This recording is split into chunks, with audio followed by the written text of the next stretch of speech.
Welcome to our channel. Hollywood Movie Review. Get Out 2017 Movie Review. Get Out is a 2017 American psychological horror film written, co-produced, and directed by Jordan Peele in his directorial debut. It stars Daniel Kaluuya, Allison Williams, Lil-Rel Howery, Lakeith Stanfield, Bradley Whitford, Caleb Landry Jones, Stephen Root, Catherine Keener, and Betty Gabriel. The plot follows a young black man, Chris, who uncovers shocking secrets when he meets the family of his white girlfriend, Rose. The film was a commercial success, grossing $259.9 million against a $4.5 million budget, and received universal acclaim for Peele's screenplay and direction, as well as Kaluuya's performance, and was chosen by the National Board of Review, the American Film Institute, and Time magazine as one of the top 10 films of 2017. At the 90th Academy Awards, it was nominated for 4 awards, winning Best Original Screenplay. Retrospectively, Get Out is considered one of the greatest horror films of the 21st century, and in 2021, its screenplay was named the greatest of the 21st century by the Writers Guild of America West. On a suburban street at night, a black man walks alone, talking on his phone. After a car approaches him, the man, sensing trouble, attempts to escape, but he is subdued, dragged into the car and driven away.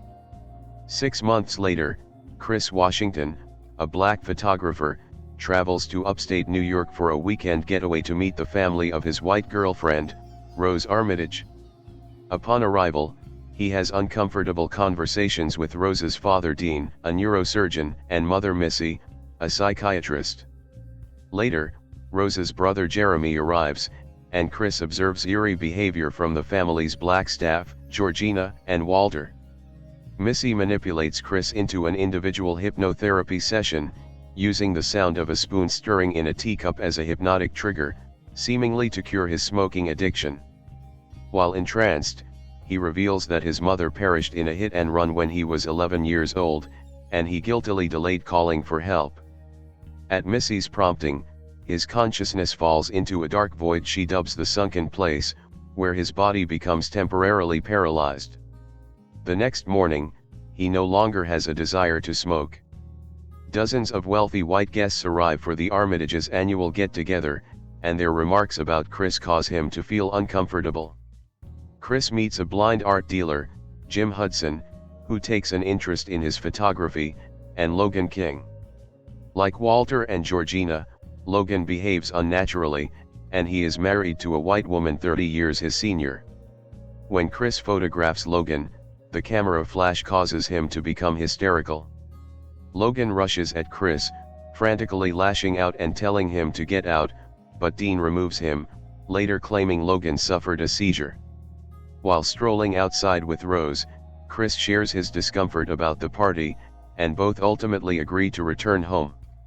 Meanwhile, as the party guests have a silent auction for a photo of him, Chris sends a photo of Logan to his friend, TSA officer Rod Williams, who recognizes Logan as Andre Hayworth, who has disappeared from Brooklyn. After discovering photos of Rose dating numerous black individuals, including Walter and Georgina, he tries to leave, but Rose, revealing her true colors, refuses to give him his car keys. Jeremy and Dean block the doors and Missy hypnotizes him back to the sunken place. Awakening strapped to an armchair in the basement, Chris views a video in which an old man introduces himself as Roman Armitage, explaining that his family transplants the brains of wealthy white people into black bodies to acquire their physical characteristics, leaving the host's consciousness trapped in the sunken place. Jim next appears on the TV and demands his eyesight. Meanwhile, Rod, who has been trying to contact him and suspects foul play, goes to the police, who laugh off his theory about the Armitages. In another room, Dean begins the transplantation process by removing the top of Hudson's skull. Jeremy arrives to retrieve Chris, who has seemingly been hypnotized by a clip of the teacup sound earlier, but Chris awakens and bludgeons him, having blocked the trigger by plugging his ears with cotton stuffing from the armchair. He first kills Dean, who sets the operating room ablaze, and then an attacking Missy, before finishing off Jeremy when he attacks again. Attempting escape from the mansion in Jeremy's Porsche, he accidentally hits Georgina, who possesses the brain of Rose's grandmother Marianne. Internalizing his own mother's death, he picks her up to save her, but she attacks him, causing the car to crash and kill her. Rose and Walter, who possesses the brain of Rose's grandfather Roman, arrive to capture Chris. During a scuffle, Chris uses his phone's flash function to briefly free Walter from Roman's control. After Walter shoots Rose with her rifle and then fatally shoots himself, Chris begins strangling Rose but cannot bring himself through and relents. A police car arrives. Rose anticipates Chris' arrest and her being rescued, but it is revealed to be Rod in his TSA vehicle.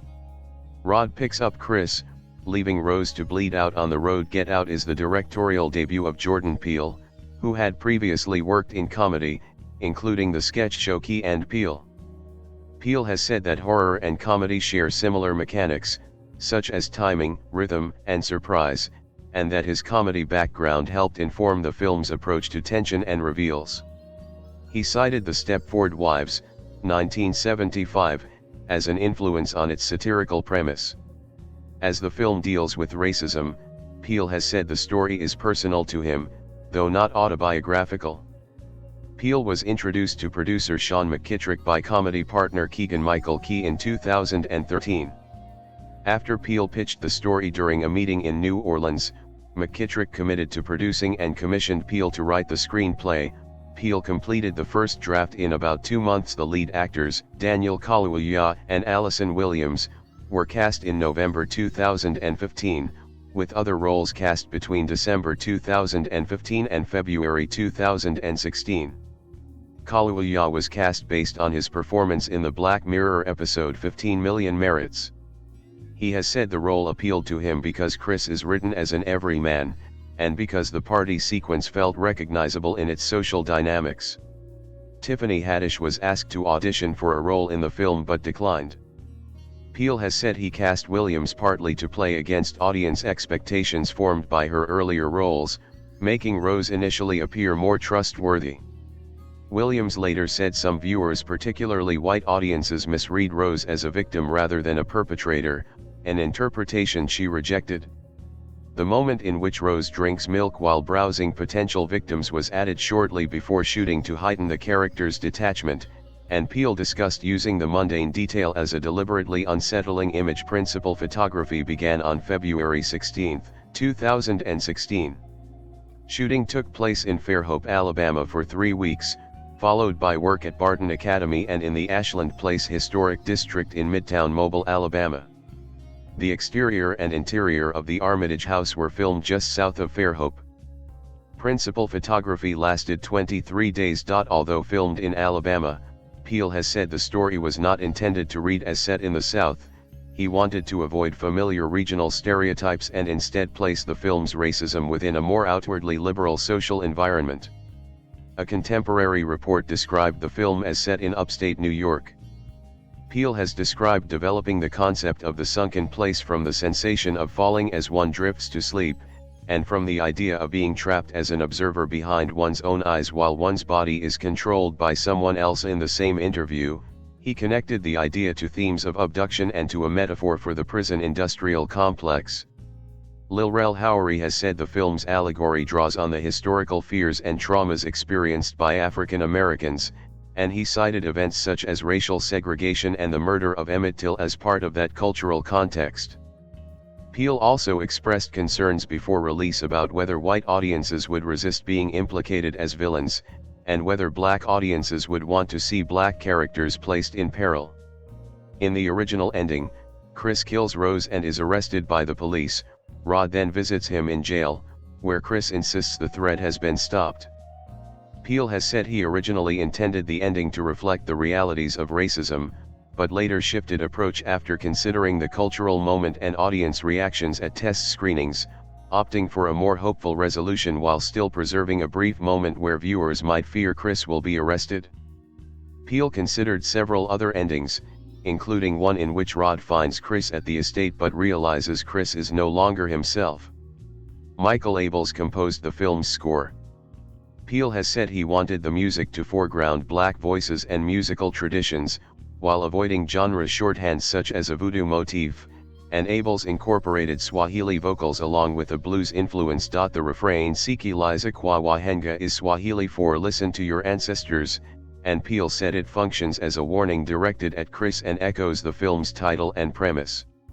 The song "Redbone" by Childish Gambino appears at the beginning of the film. Other songs in the film include "Run, Rabbit, Run" by Flanagan and Allen and "I've Had the Time of My Life" by Bill Medley and Jennifer Warnes. The soundtrack was released on vinyl for the first time in 2018 by Waxwork Records and included an essay by Peele. Get Out has been described as critical of post-racial America, the concept of colorblindness, and neoliberalism. Lanra Bakare in The Guardian notes, "The villains here aren't Southern rednecks or neo-Nazi skinheads, or the so-called alt-right. They're middle-class white liberals. The thing Get Out does so well, and the thing that will rankle with some viewers, is to show how, however unintentionally, these same people can make life so hard and uncomfortable for black people. It exposes a liberal ignorance and hubris that has been allowed to fester. It's an attitude, an arrogance which in the film leads to a horrific final solution, but in reality leads to a complacency that is just as dangerous." Peele stated that the character of Hudson, who literally is colorblind due to his physical blindness, still plays a part in the system of racism, due to his belief that the eyesight of a black photographer will give him an advantage. Hudson distances himself from the racial context of taking Chris' body, claiming to be only interested in his eyesight and reducing him to an aesthetic. Scholar Ty Catherine Matthews draws parallels between Chris and Barack Obama, noting their suspension between racial and social identities. Matthews says Obama comes to the conclusion that this suspension can foster positive relations in his memoir Dreams from My Father, while Get Out views suspension as the ultimate hell. Ryan Pohl cited the film as an example of Afro-pessimism. The film also depicts the lack of attention on missing black Americans compared to missing white girls and women. Slate's Damon Young stated the film's premise was depressingly plausible. Although black people only comprise 13% of America's population, they are 34% of America's missing, a reality that exists as the result of a melange of racial and socio-economic factors rendering black lives demonstratively less valuable than the lives of our white counterparts. Peele wrote Rose as a subversion of the white savior trope, and in particular, of films where most white characters are evil, but one is good. Peele and Williams stated that Rose behaved like a teenager as her emotional development was delayed. Williams believed that Rose was not a victim of indoctrination, hypnotism, or Stockholm Syndrome, but simply evil. After Rose's intentions are revealed, her previous soft and welcoming appearance becomes a vision of cold, meticulous elitism, with hunting jodhpurs, a white dress shirt, and a sleek ponytail. She hangs photographs of her ex-partners on her wall like hunting trophies. Get Out grossed $176 million in the United States and Canada and $79.4 million in other territories for a worldwide gross of $255.5 million, against a production budget of $4.5 million. Deadline Hollywood calculated the net profit of the film to be $124.8 million, when factoring together all expenses and revenues, making it the 10th most profitable release of 2017. Vulture described Get Out's 5.3 multiple, total divided by opening weekend gross, as staggering. In North America, Get Out was released on February 24, 2017, alongside Collide and Rock Dog, and was expected to gross $20 to $25 million from 2,773 theaters in its opening weekend. The film made $1.8 million from Thursday night previews and $10.8 million on its first day. It went on to open for $33.4 million, finishing first at the box office. 38% of the film's opening weekend audience was African American, while 35% was white, with Georgia being its most profitable market.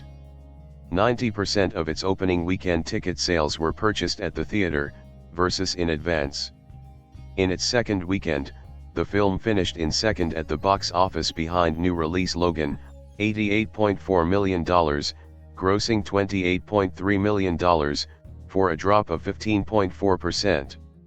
Horror films tend to drop at least 60% in their second weekend, so this was above average. In its third weekend, the film grossed $21.1 million, dropping just 25% from its previous week, and finished third at the box office behind newcomer Kong, Skull Island and Logan.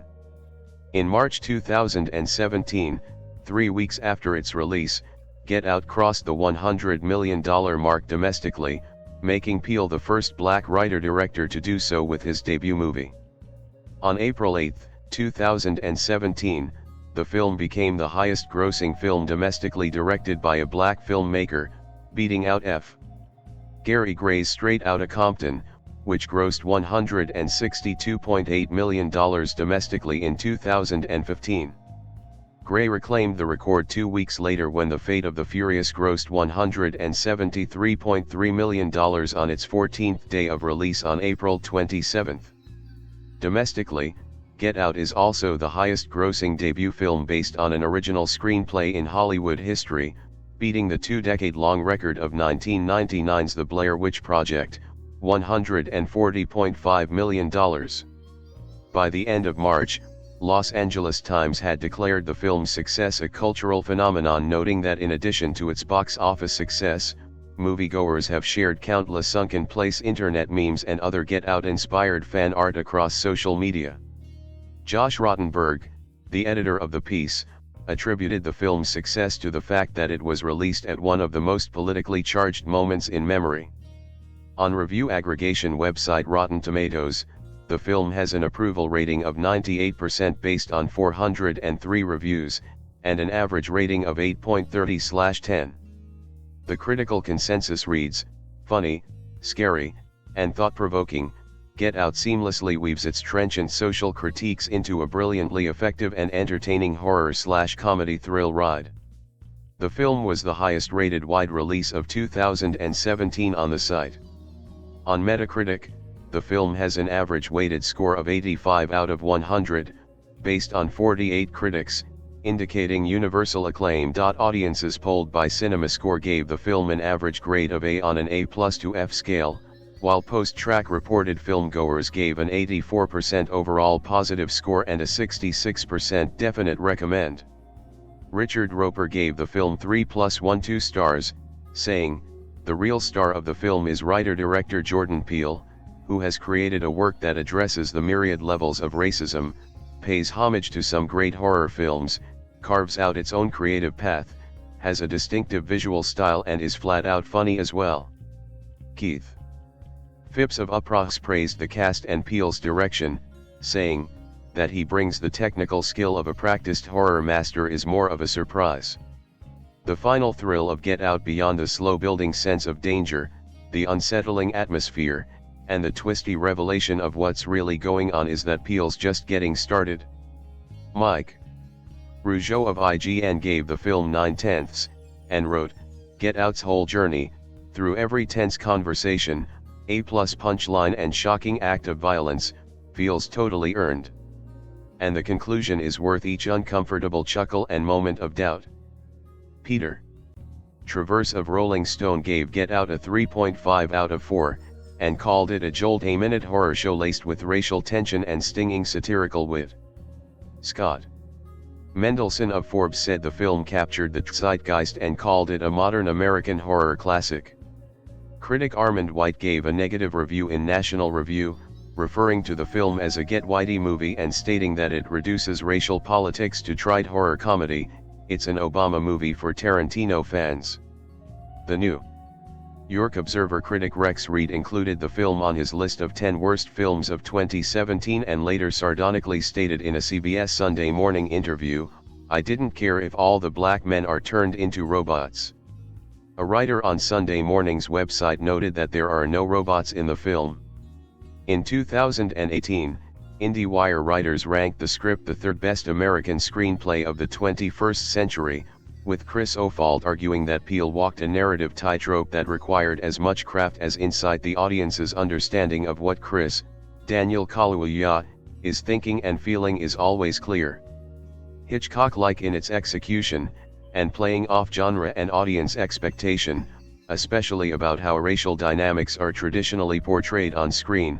The twists and turns of Get Out are not only gasp-inducing, each one reveals a new layer to its exploration of systematic racist belief systems. At the 90th Academy Awards, the film won an Oscar for Best Original Screenplay and was nominated in 3 other categories: Best Picture, Best Director, and Best Actor for Daniel Kaluuya. Peele became the third person, after Warren Beatty and James L. Brooks, to earn Best Picture, Director, and Screenplay nominations for a debut film, and the first African American winner for Best Original Screenplay, and fourth overall nominated, after John Singleton, Spike Lee, and Suzanne de Passe. It also became the 6th horror film to be nominated for Best Picture, after The Exorcist, Jaws, The Sixth Sense, The Silence of the Lambs and Black Swan. Get Out divided Oscar voters, with many older members of the Academy of Motion Picture Arts and Sciences dismissing the film or declining to watch it. According to Vulture, new voting members said they ran into interference from more senior members when it came to evaluating the film as Best Picture. I had multiple conversations with longtime Academy members who were like, "That was not an Oscar film," according to a new voter. Honestly, a few of them had not even seen it and they were saying it, so dispelling that kind of thing has been super important. One anonymous Oscar voter told The Hollywood Reporter they felt alienated by the Oscar campaign. Instead of focusing on the fact that this was an entertaining little horror movie that made quite a bit of money, they started trying to suggest it had deeper meaning than it does, and, as far as I'm concerned, they played the race card, and that really turned me off. In fact, at one of the luncheons, the lead actor Kaluuya, who is not from the United States, was giving us a lecture on racism in America and how Black Lives Matter, and I thought, what does this have to do with Get Out? They're trying to make me think that if I don't vote for this movie, I'm a racist. I was really offended. At the 75th Golden Globe Awards, Get Out received 2 nominations, Best Motion Picture, Musical or Comedy, and Best Actor, Comedy or Musical for Daniel Kaluuya. The submission in the comedy category prompted debate about the premise of the film. Although advertised as a satirical horror film, Universal Pictures submitted it as a comedy because of less competition in the category, which gave the film a greater chance of receiving accolades. Peele joked in a tweet, "Get Out is a documentary," but it was reported he approved of the submission. The film also received nominations at the 24th Screen Actors Guild Awards, 49th NAACP Image Awards, and 23rd Critics' Choice Awards, among others. It won Best Foreign International Film at the British Independent Film Awards. At the 33rd Independent Spirit Awards on March 3, 2018, Jordan Peele won the Best Director Award and the film won Best Picture. In 2021, the Writers Guild of America ranked the screenplay the greatest of the 21st century so far. In the decennial critics poll published by the British Film Institute's magazine Sight and Sound in 2022, Get Out was tied for the 95th greatest film of all time. In June 2025, the film ranked number 8 on the New York Times list of the 100 best movies of the 21st century.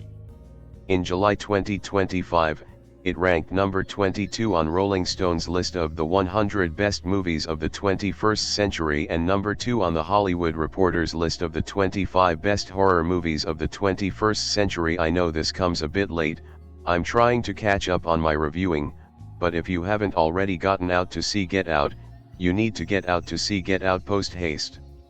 That's largely all I'm going to say about the movie itself. Now, Get Out. Alright. So a bit more, but not much, because 1, I have absolutely no idea how to go into how brilliant Get Out is without breaking its plot down completely, and 2, I'm not sure exactly that I could coherently do that and capture what makes the film work to absolute perfection. It is, undoubtedly, the best film of 2017, has no major stars, cannot be pigeonholed into any one genre, and was made for $4.5 million by comedian Jordan Peele. he of Key and Peele fame. The plot centers on an interracial couple, Rose and Churs, Allison Williams and Daniel Kaluuya, who are undertaking that most daunting of journeys several months into their relationship, meeting the family. In this case, they're driving from NYC into deepest, darkest waspy Connecticut to meet Rose's parents. Stuff then goes pear-shaped. Sideways. Very not okay at all. This is the first time I've seen Allison Williams and Daniel Kaluuya, who was fantastic, and already had been snapped up by Marvel to be part of next year's Black Panther solo film, and the rest of the ensemble is very strong.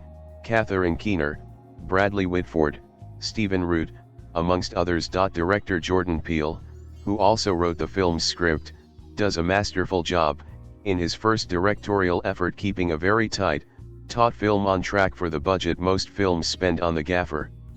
Get Out is slotted as a horror film, and it definitely has horror and suspense, but it's also deeply and darkly funny racial satire, and at times just flat out funny. Some people say the film is a slap at elite white liberals, and I don't think that's intended. Past that, Jordan Peele's life experience is that he's the child of a black father and a white mother and grew up privileged in the same area of the country in which the film takes place. There's also a line of dialogue in the film that debunks the notion that there is any specific racial agenda, but I cannot tell you what it is. Get Out. If you haven't checked out any of Key and Peele's Comedy Central show, most of it is on YouTube, and it will in no way prepare you for the next degree level of talent that Jordan Peele shows in producing Get Out. If your theater still has it, go immediately, or if you want to wait, the movie should be on Blu-ray on April 18th. Get Out, something I've been reminiscing on for several years as a writer and artist, is about how we remember the first time we watched a movie that was special to us, or seemed extraordinary in some ways. The more I talk to people about this, the more I realize that when someone watches a really good movie or television show, they're so much more likely to remember the tiny details about the day they watched that content for the first time. I certainly remember movies, theaters and spaces like this in my own memory, which leads to why I ended up pursuing this question. Get Out has been one of those movies I keep returning to throughout the years. It was a breakthrough for Peele as a director, but also actors like Kaluuya. I still hold firm after all of these years that this was robbed of the Best Picture Oscar that year. I am not a fan of The Shape of Water, but I remember I was 19 the first time I watched this movie.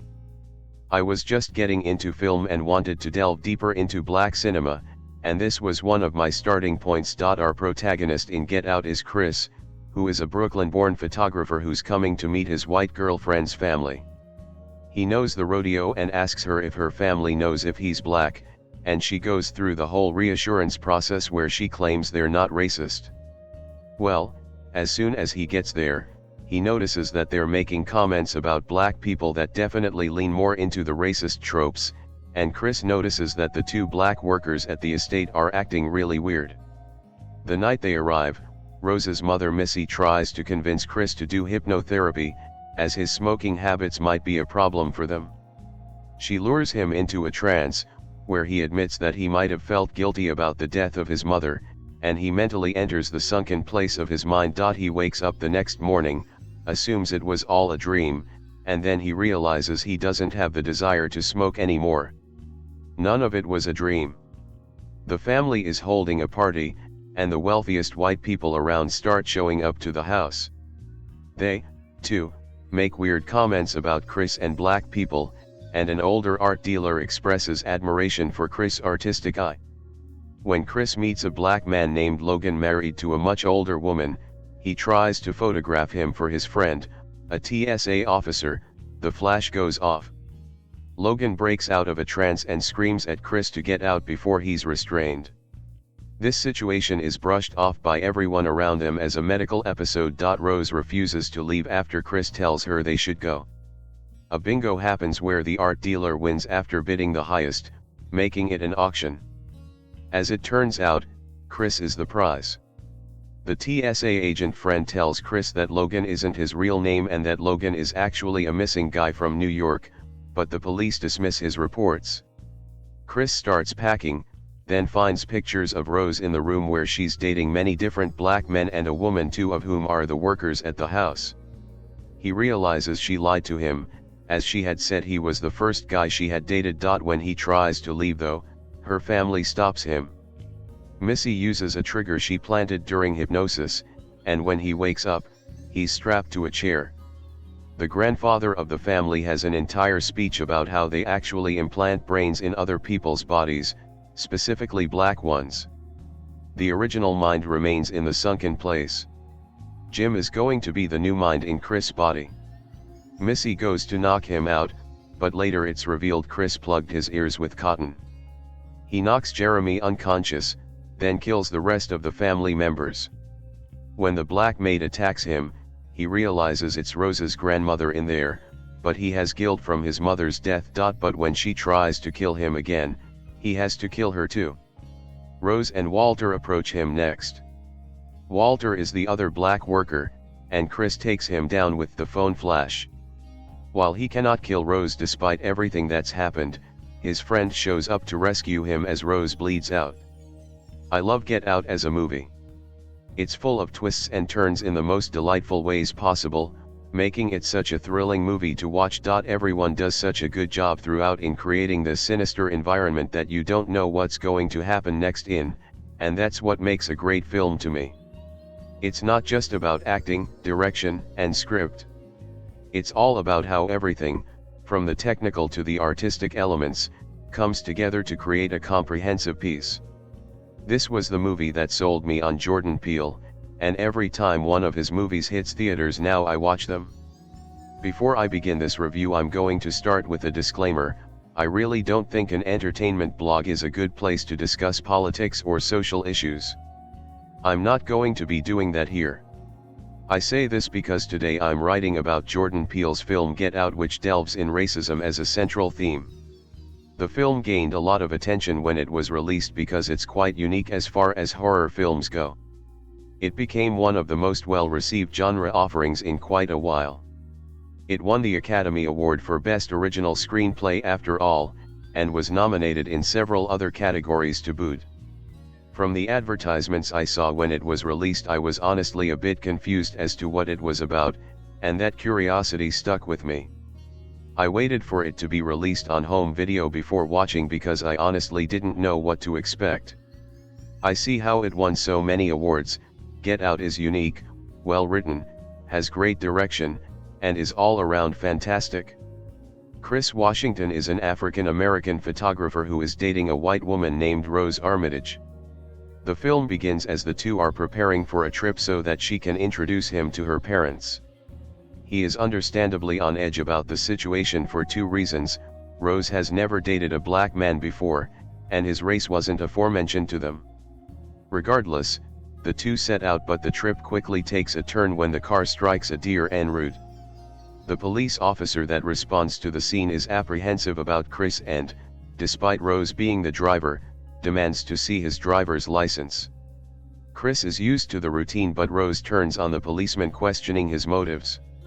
He lets the two go without running his information, and they finally arrive at her parents' house. Things turn awkward quickly when the parents react awkwardly to Chris trying to impress him, but things seem a little off. For starters, all of the hired help on their property is black. Secondly, Rose's parents react awkwardly and make some rather weird comments. Things only become worse when Rose's brother Jeremy tries to fight Chris at the dinner table while commenting on how physically strong he must be. Later on, our protagonist witnesses one of the hired help sprinting through the outlying woods, and another patrolling the house. Rose's mom Missy just happens to be a hypnotherapist and puts Chris under with the excuse that she's going to cure him of his nicotine addiction. The end result is nightmarish, and Chris truly believes it was just a dream when he wakes up. Things become even more awkward the next day as the Armitage family throws a party full of white guests who relentlessly comment on Chris' race. He sees a familiar face in one of the guests, a black man he's sure he has met before, on the arm of a much older white woman. He tries to secretly snap a photo of the man but forgets about his flash. The end result sends this guest into a frenzy as he screams at Chris to get out before being taken away. Not all is as it seems, and Chris intends to get to the bottom of things. Get Out is certainly not typical fare for a horror film, or even for a thriller at that. It covers some very touchy and uncomfortable topics and attempts to put you in the shoes of the protagonist. The tension really draws you in from start to finish. Part of this is because Daniel Kaluuya's portrayal of Chris. The man is great at giving subtle glances around the room and gentle twitches. At times his performance is downright uncomfortable to watch. Just watching him react to the stranger scenes makes them all the more powerful. Additionally, the help, specifically the characters of Walter and Regina, are masterfully performed in such a way that lets you know something isn't quite right in the story. I couldn't be happier with the actors and performances they gave. If there's one complaint I have, it's that I felt the film was misrepresented in a lot of the advertising material. I was made to believe this film was about ghosts or a curse or some sort. Maybe I'm remembering it incorrectly, but I don't know where else I would have gotten this idea. This is not the case, and instead the film's conclusion is extremely different from just about anything you might suspect. It borders on cheesy and over the top, to be honest, but it treads that line gracefully. What helps it is the fact that Get Out has a sense of humor about how ridiculous it can be. One of Chris' friends corresponds with him throughout the story and gives us an outside perspective. He says the things we expect a character to think given the circumstances and provides great comic relief to the otherwise somber story. It all rounds out and makes the film more watchable and entertaining while keeping you on the edge of your seat. It's not the film I expected it to be. I was expecting Get Out to be a supernatural thriller with racism as a backdrop. What I got instead is much better than I could have hoped for. Get Out is one of the most unique horror films I have had the pleasure of viewing, and it's truly gripping with some fantastic performances, amazing atmosphere, and a twist I could never have suspected in a million years. It's hard to believe that this was made by the same Jordan Peele that brought us the racist zombies skit on his TV show. With the ambitious and challenging Get Out, which premiered in a secret screening at the 2017 Sundance Film Festival, Jordan Peele reveals that we may someday consider directing the greatest talent of this fascinating actor and writer. We knew from his days on Key and Peele and in feature comedies that he was a multiple threat, but his directorial debut is a complex, accomplished genre hybrid that should alter his business card. Get Out feels fresh and sharp in a way that studio horror movies almost never do. It is both unsettling and hysterical, often in the same moment, and it is totally unafraid to call people on their racist bullshit. When he introduced the film in Park City, he revealed that it started with an attempt to write a movie he hadn't seen before. We need more directors willing to take risks with films like Get Out. To be fair, Peele is clearly riffing on some films he has seen before, including The Stepford Wives and Rosemary's Baby, although with a charged, racial twist. His film is essentially about that unsettling feeling when you know you don't belong somewhere, when you know you're unwanted or perhaps even wanted too much.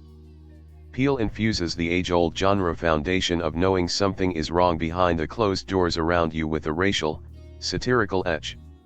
What if going home to meet your girlfriend's white parents wasn't just uncomfortable but downright life-threatening? Get Out opens with a fantastic tone-setter. A young man, the great Keith Stanfield, in 2 other movies at this year's Sundance and Fantastic on FX's Atlanta, is walking down a suburban street, joking with someone on the phone about how he always gets lost because all the streets sound the same. A car passes him, turns around, and slowly starts following him. It's an otherwise empty street, so the guy knows something is wrong.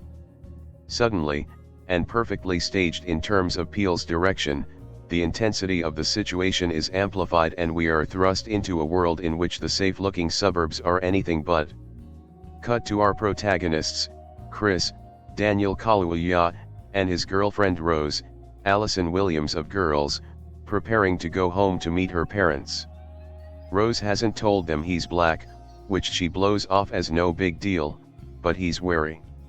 His TSA agent buddy, a hysterical Lil Rel Howery, warns him against going too, but Chris is falling in love with Rose. He'll have to meet them eventually. and Rose swears her dad would have voted for Obama a third time if he could have. From the minute that Chris and Rose arrive at her parents' house, something is unsettling. Sure, Dean, Bradley Whitford, and Missy, Catherine Keener, seem friendly enough, but almost too much so, like they're looking to impress Chris. More unnerving is the demeanor of a groundskeeper named Walter, Marcus Henderson, and a housekeeper named Georgina, Betty Gabriel, who almost appear to be like the pod people from Invasion of the Body Snatchers. There's just something wrong. But, as we so often do in social or racial situations, Chris keeps trying to excuse their behavior. Maybe Walter is jealous and maybe Georgina has an issue with Chris being with a white woman. The lurking presence of Rose's odd brother, Caleb Landry Jones, who often looks like he's auditioning for a remake of A Clockwork Orange, doesn't help. Chris goes out to have a smoke one night, and, well, things start to get even stranger in ways I won't spoil. In fact, the preview gives away way too much. Avoid it if you can. Get Out is a slow burn of a film for its first half as Peele piles up the clues that something is wrong. Or could Chris just be overreacting to everyday racial tension? Peele's greatest gift here is in the way he walks that fine line, staging exchanges that happen all the time but imbuing them with a greater degree of menace. As white partygoers comment on Chris' genetically blessed physical gifts, the mind is racing as to what exactly the greater purpose of this visit is for this young man, a minority in a sea of white people who seem to want to own him, which is itself a razor-sharp commentary on the way we often seek to possess cultural aspects other than our own. Then Peele drops his hammer. The final act of Get Out is an unpredictable thrill ride.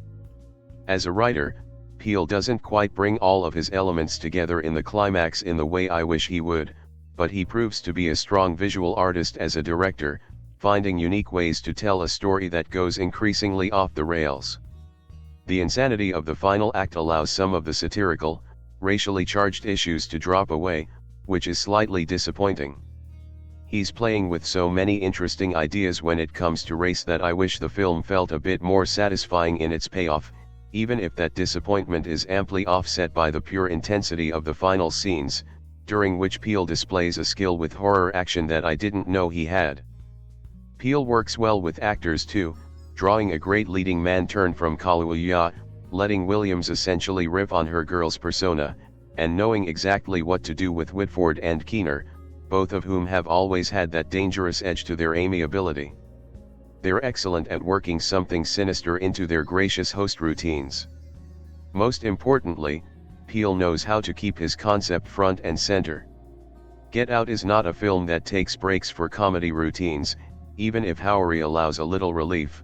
It's often in the context of how he's convinced all white people want black sex slaves, keeping us on edge and uncertain from the opening scene to the final one.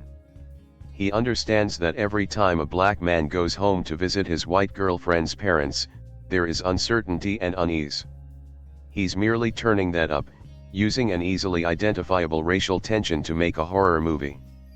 Many of our greatest genre filmmakers have done exactly the same thing, amplifying fears already embedded in the human condition for the purpose of movie horror. We just don't often see something quite so ambitious from a February horror flick or a first-time director. Even if the second half doesn't quite fulfill the promise of the first, Peele doesn't just deserve credit for trying something so daring, he should have producers knocking down his door to see what else he's never seen before. Guess Who's Coming to Dinner meets the Stepford Wives in Get Out, in which a white girl brings her black boyfriend home to meet her parents, whose superficially warm welcome masks an unthinkably dark secret.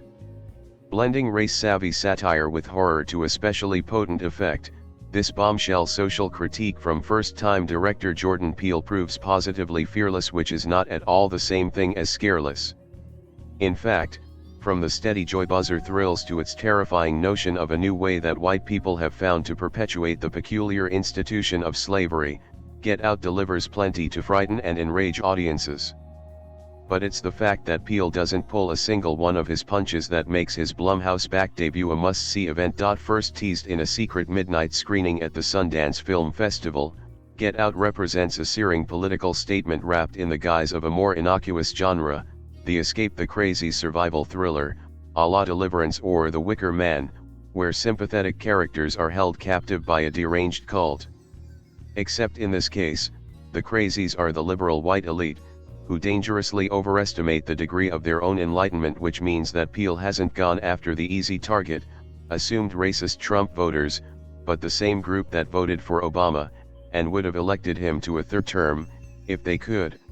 In theory, horror may seem like a stretch for Peele, one half of the Key and Peele sketch comedy duo, and yet both genres feed on the desire to provoke a physical reaction from audiences. In Get Out, the protagonist, a dark-skinned black man named Chris, Daniel Kaluuya, most recently seen in Sicario, is an up-and-coming big-city photographer who's been dating a white girl, Rose, Allison Williams of Girls, for 5 months, long enough that he can't wriggle out of an invitation to visit her family, even if the thought makes him nervous. "Do they know I'm black?" he asks. Their love is colorblind, but the world isn't, and Chris is rightfully wary of how other people might react to seeing them together. When they get to her folks' house, however, the Armitage family's reception couldn't be warmer. Played by Catherine Keener and Bradley Whitford, her parents are a hypnotherapist and a neurosurgeon, who welcome Chris into their tastefully furnished home without so much as batting an eye. But there's something off about the help. Live-in handyman Walter, Marcus Henderson, and housekeeper Georgina, Betty Gabriel, are the only black people for miles around, and to Chris' eyes, they seem just a little too obedient, moving in an almost lobotomized daze. When not busy with chores, Walter runs at top speed around the estate, while Georgina wastes long hours gazing at her own reflection. Zombie-like behaviors whose significance will eventually be revealed, but strike Chris, and the audience, as more than a little unsettling in the meantime. Equally unnerving are Chris' hyperpolite interactions with Mr. and Mrs. Armitage, who pretend not to notice their guest's skin color, while secretly congratulating themselves on how accepting they are, as when Rose's father shares how proud he is that his dad ran alongside Jesse Owens in the 1936 Olympics, where the gold medalist's wins put Hitler in his place, clearly not an opinion he would feel compelled to share if Chris were white. It all strikes the young man as weird, though Chris is obliged to smile and nod, while his only way to reality check the situation is to ask Rose, who's convinced that he's reading too much into everything, or else to call his black best friend, a worst-case scenario inclined TSA officer played by comedian Lil Rel Howery. Rose's advice: relax.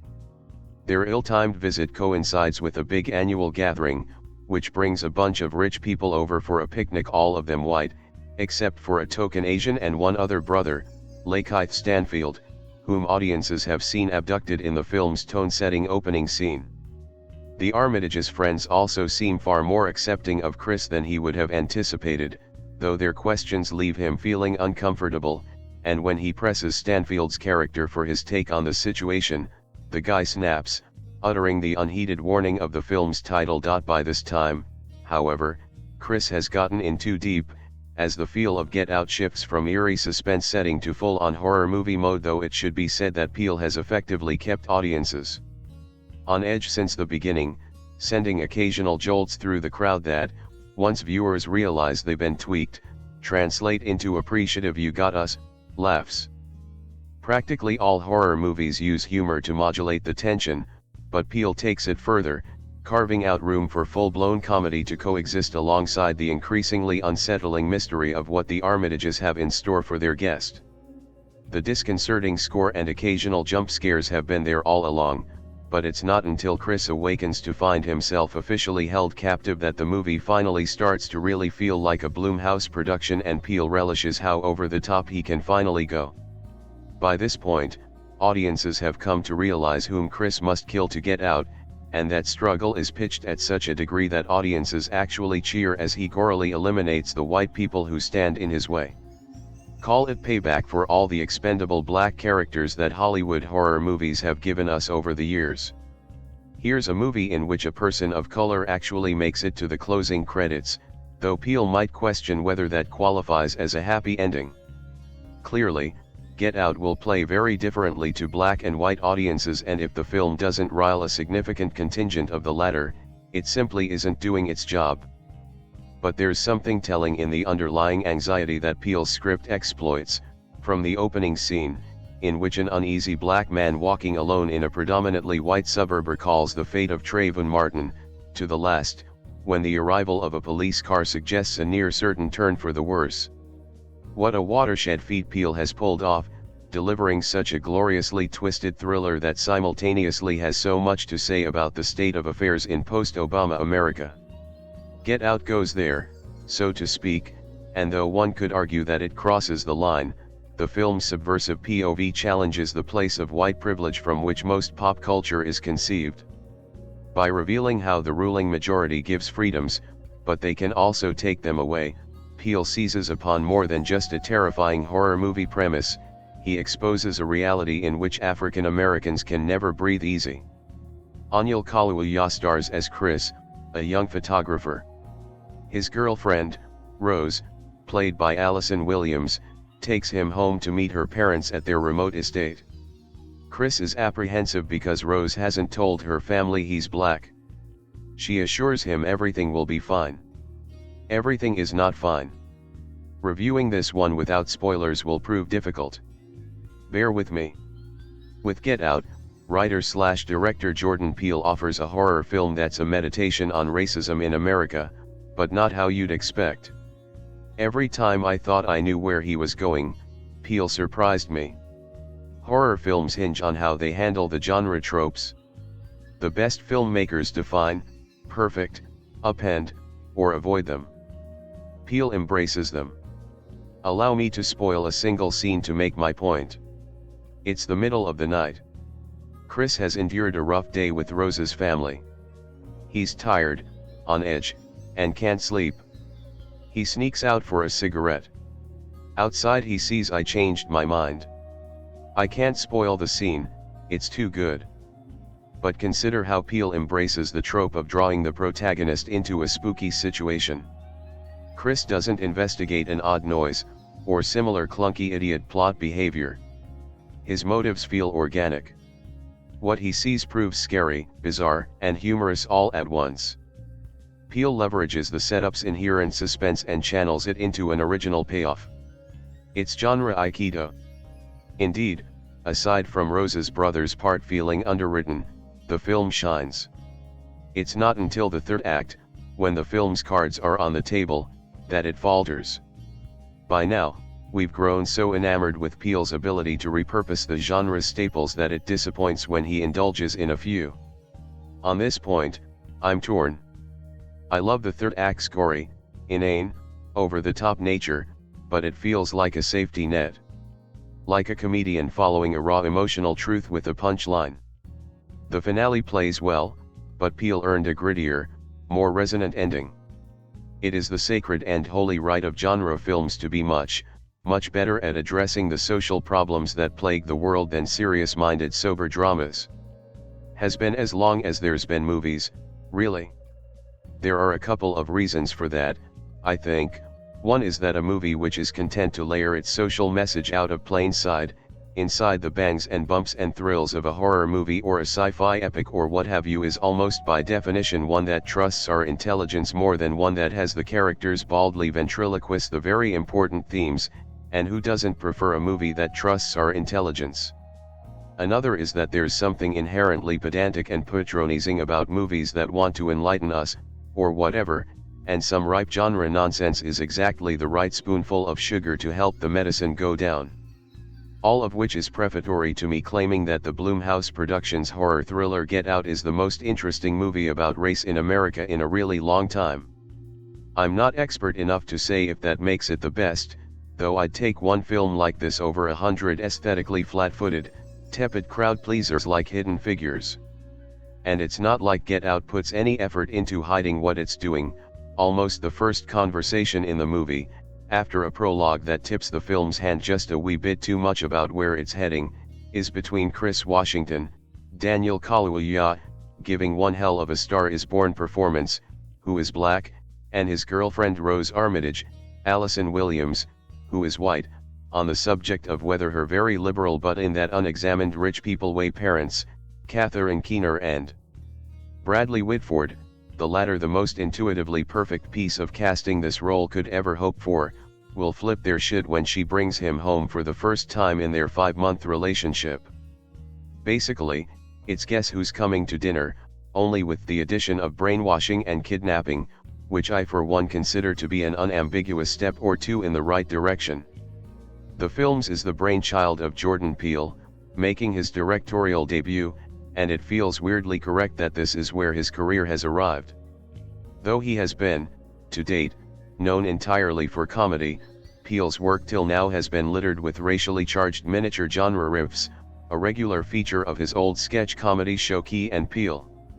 For that matter, last year's Keanu, which Peele starred in and co-wrote, is a racially charged genre riff, though unlike Get Out, Keanu is a comedy from head to tail.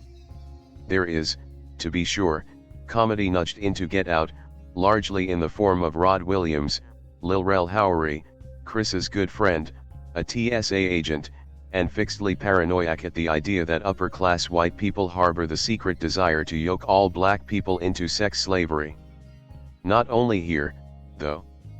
Without ever once breaking the dignity of his film or undercutting its essentially serious attitude about essentially serious topics, Peele does fine work of conceding that, after, this is all somewhat enormously goofy, and we would do best to have fun with it. It's a thin line to walk, and Get Out has its wobbles here and there, but it's clearly a horror movie made by a horror movie fan, one who's overjoyed to give all the rest of us horror fans a fun ride that's both tense and a little bit amused at the overheated fold-errol it's presenting.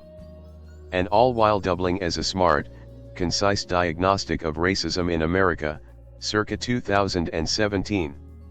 The center, alas, does not hold. Like many a horror film before it, Get Out thrives when it can leave us at least somewhat in the dark, and starts to trip over its own feet once we know everything.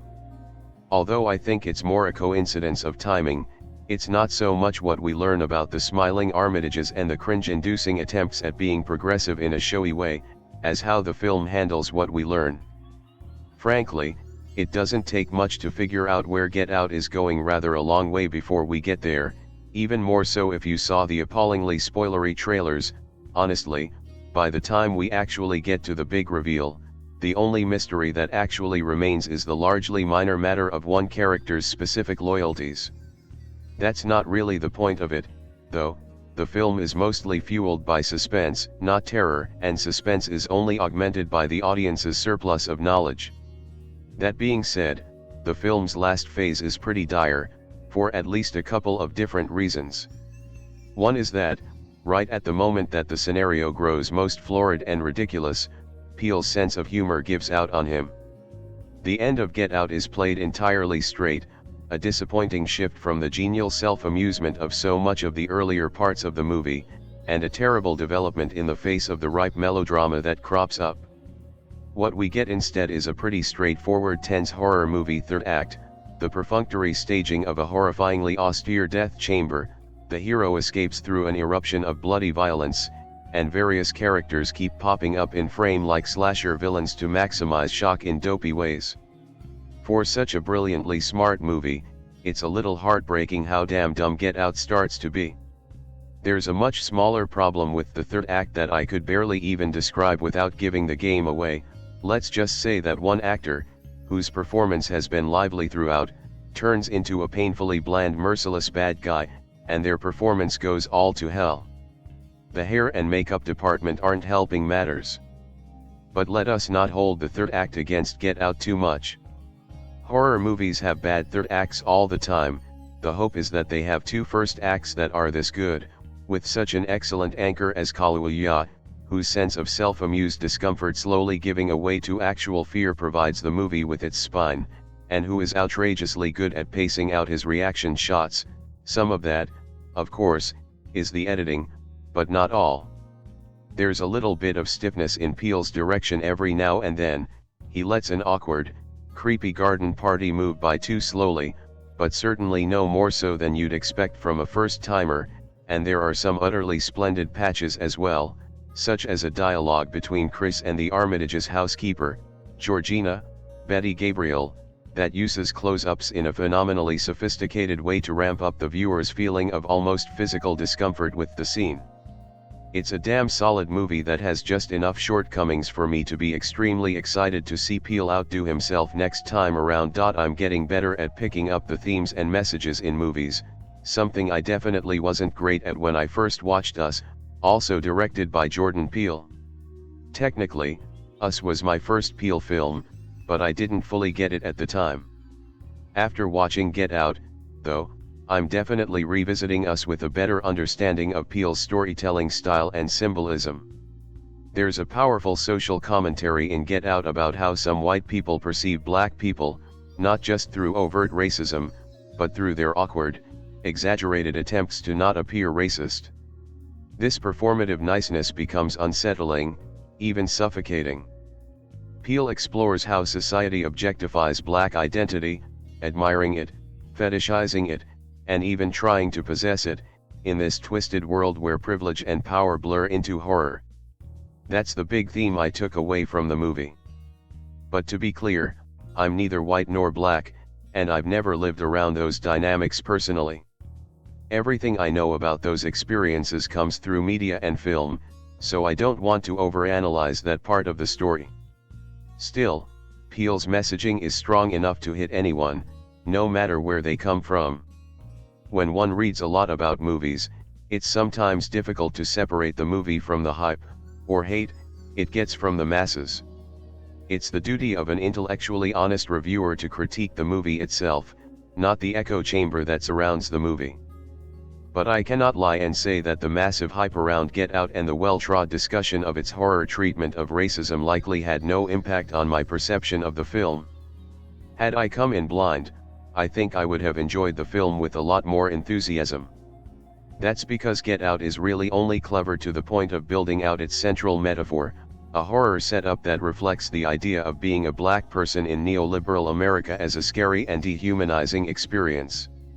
To be clear, successfully rendering this concept is not a small achievement at all. Director and writer Jordan Peele does a terrific job in the first half of the movie of amping up the discomfort of Chris Washington, Daniel Kaluuya, as he encounters the super white Armitage family. Their awkward white liberal sensibilities grow increasingly toxic, as does the fact that their hired help of all black people seem increasing inhuman and detached. If I put on my cynical hat for a moment, I wonder if the exceedingly white group of critics that poured praise on the film did so in part because they felt seen and wanted to make sure the world knew that they got it and weren't part of the problem the film was diagnosing. I know I certainly had a little bit of a knee-jerk reaction myself, and that's one way you can tell that the concept is brilliantly immersive and executed. Where the movie loses some of its steam is in the film's second half. Once it's clear that the movie is building towards the idea of an Armitage body control conspiracy, the rest of the movie simply lets the dominoes fall without many surprises, though still plenty of tension. Some of the blasts of violence are creative and memorable, others are pretty generic. My least favorite of the film's bits is the thread with Rod, Lil Rel Howery. His role as the comic relief buddy and, in particular, the gags about his job as a TSA agent, feel like sketch comedy and out of place with the rest of the film. Thankfully, the film looks terrific and is well acted all around. Kaluuya leaves an immediate impression as a lead able to handle all of the tones of a movie like this: comedy, horror, romantic chemistry, etc. Bradley Whitford and Allison Williams are terrific in their respective roles as sweetly condescending patriarch and duplicitous girlfriend. I enjoyed Get Out, but I'm particularly excited about the promise that Peele demonstrates as a creative storyteller and nuts and bolts horror director. When I first heard about this film I was quite skeptical. A horror film? Thought I, from Jordan Peele? No way. I am a fan of Key and Peele. Peele's sketch comedy collaboration with Keegan-Michael Key, The Predator, but sketch comedy and horror features are two very different beasts. Still, intrigued, I followed the film's buzz through production, and was utterly surprised when Academy Award nominee Catherine Keener, Synecdoche, New York, signed on as one of the stars. Soon the film hit theaters and reviews began to roll in. Critics had spoken, Get Out was one of the most poignant and provocative horror/thrillers in years. My original feelings of skepticism had morphed into a need to see this film. Did it live up to my now high expectations? We open on a suburban neighborhood where Andre, Lakeith Stanfield, sorry to bother you, walks down the well-lit street alone. He's talking to his girlfriend on the phone, complaining about how he sticks out in this neighborhood like a sore thumb. A sports car passes him, turns round and begins to tail him. From its stereo drifts the relatively creepy 1939 song Run Rabbit Run by Flanagan and Allen.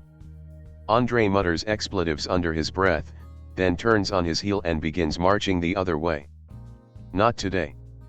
Not me, he says, then casts a nervous glance over his shoulder, only to find the car's driver's side door ajar. A man wearing a medieval helmet attacks Andre, rendering him unconscious.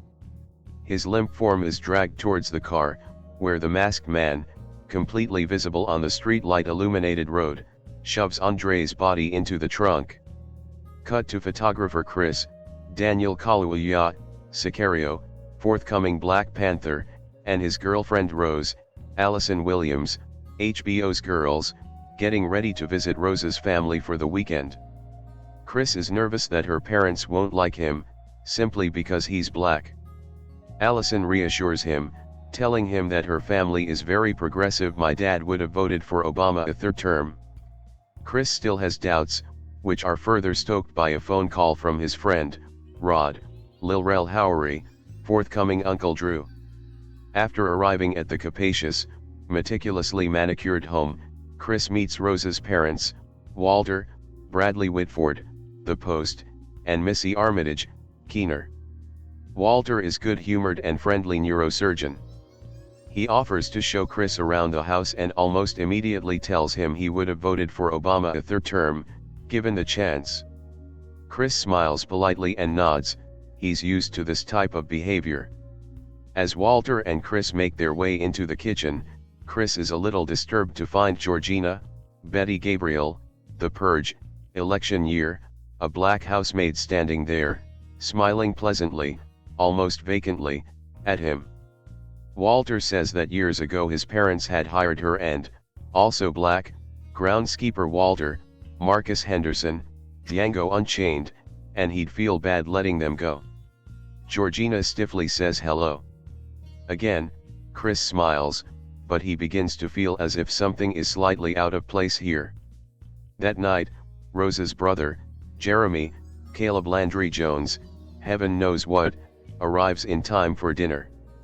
As the night progresses, it's revealed that the Armitages are having their annual party the next day, and that many guests will be there. After a bit too much to drink, Jeremy brings up MMA fighting to Chris, saying that he comes from good stock. Again, Chris shakes off the inappropriate comments with gracious finesse, but alone with Rose he grins and says that he told her so. That night, craving a cigarette and unable to sleep, Chris goes outside just to get some air. Standing in the darkness, smack dab in the middle of the Armitage's gorgeous garden, Chris sees Georgina inside behaving strangely. He turns his attention back to the yard, only to see Walter charging right towards him. At the last moment the man breaks away and runs in a different direction. Startled, Chris returns inside to find Missy sitting in the living room. She's a hypnotist, and she offers to hypnotize him to curb his cravings for cigarettes.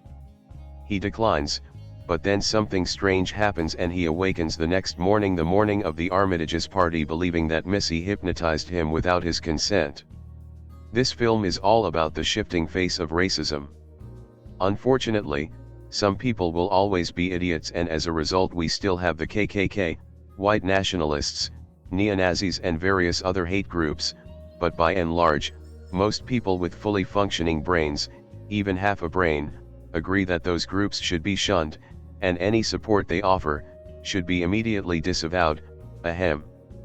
We no longer have slavery, Jim Crow is dead, but racism is still rampant in our society. It doesn't look like it used to, but it is still there. This film takes a very real look at what that looks like. This film will be remembered for the way that it touches on modern racism. it succeeds in forcing viewers to think about their own relationships with people of other races. Its timeliness and subtlety truly makes this film stand out, in my opinion. That's the main reason this thriller is generating a ton of awards buzz. It is an incredibly well-made film, one that might bring horror pictures back into the Oscar spotlight. As a horror film, this movie is not incredibly scary, but it does provide some thrills and the ending is incredibly satisfying. As a film in general, it succeeds on almost every level, especially as a social commentary. Jordan Peele has signed a contract with Universal to direct another social thriller. The currently untitled movie is due on March 15, 2019, and I for one look forward to it with rapt anticipation. Jordan Peele succeeded in making a horror film that makes as much, if not more, of a comment on racism than George A. Romero's classic, Night of the Living Dead. It's rare that we get horror films with this much brains, rarer still that a film goes out of its way to break so many genre constructs. While the film is not as scary as other great contemporaries like The Witch, It Follows or Raw, it is better than them as a whole. My guess is that we'll see Peele get his first nomination for either writing or directing this year, and while I doubt he'll win, the nomination, should he get it, would be well deserved. Chris, Daniel Kaluuya, an African-American photographer, reluctantly agrees to accompany his white girlfriend Rose, Allison Williams, to her family's country home for the weekend, in order to meet her parents, Catherine Keener and Bradley Whitford. When he arrives he finds the Armitage home staffed by black servants who behave in increasingly strange ways towards him. Before long Chris becomes paranoid that something has gone terribly wrong, and he desires to escape. Comedian Jordan Peele makes his film directorial debut with Get Out, a superb horror film that simultaneously acts as a powerful satire of contemporary race relations in America. The film appears to have taken both audiences and critics by surprise. Not only is it a rare horror film that has broken into the mainstream without sacrificing any of its genre credentials, it is also a far better and confident debut feature than I think anybody expected from a man famed for doing television sketch comedy. Perhaps surprisingly it is Peele's gift for comedy that pushes Get Out to the level of quality it reaches. As the horrors of Chris' predicament become apparent, and I shall not spoil them here, they are balanced out by well-timed moments of levity. Chris' best friend Rod, Lil Rel Howery, suspects something is up, and his comical efforts to warn the police are a brilliant contrast to the nightmare unfolding in the Armitage mansion. It is exceptionally well cast, particularly when it comes to the Armitages themselves. Many members of the audience will know the actors already, including Bradley Whitford, The West Wing, Allison Williams, Girls, and Catherine Keener, the 40-year-old virgin. We are used to seeing all of them as nice people. We instinctively like them when we see them. As Peele slowly urges us to distrust and even fear them, it creates a tremendously powerful effect. Also of note is Stephen Root, easily one of the USA's most underrated contemporary actors, in a small but critical role as a blind art critic and fan of Chris' photography. Daniel Kaluuya is excellent as Chris, and gives the audience an easy protagonist to root for. Being the star of a horror film is harder work than it looks, and he excels at it, making Chris a flawed and three-dimensional character. Where Get Out excels the most is in how Peele, who also wrote its screenplay, tackles the issues of race relations in a post-Barack Obama America. It not only addresses pre-existing institutional racism, a key early scene involving a white highway patrolman emphasizes that, but also the problem of liberal white America sometimes embracing African American identity and culture to a near fetishistic level. Peele sets up an underlying anxiety from the film's first scene that actually leads the viewer to fear the experience of being black in 2017. That is no small achievement. This is not simply an effective horror film, and it is very effective indeed. It is an incisive and powerful comment on American society. That is what propels it from cool horror flick to bona fide must-see masterwork. When the trailer first dropped for Jordan Peele's 2017 horror thriller Get Out, it created a ton of buzz about being the first horror movie dealing with racism. It grabbed people's attention from the get-go and had them wondering if this was truly what this story was about. In the first 5 minutes of this intense horror, Get Out shows the audience right away that this film is not messing around with the racial overtones that the trailer had implied. Going forward, I will not be spoiling anything for you so that you can see this film and judge it for yourself. What I am going to do in this review is explain why Get Out is unlike anything we've seen before in the horror genre and why it's a must-see.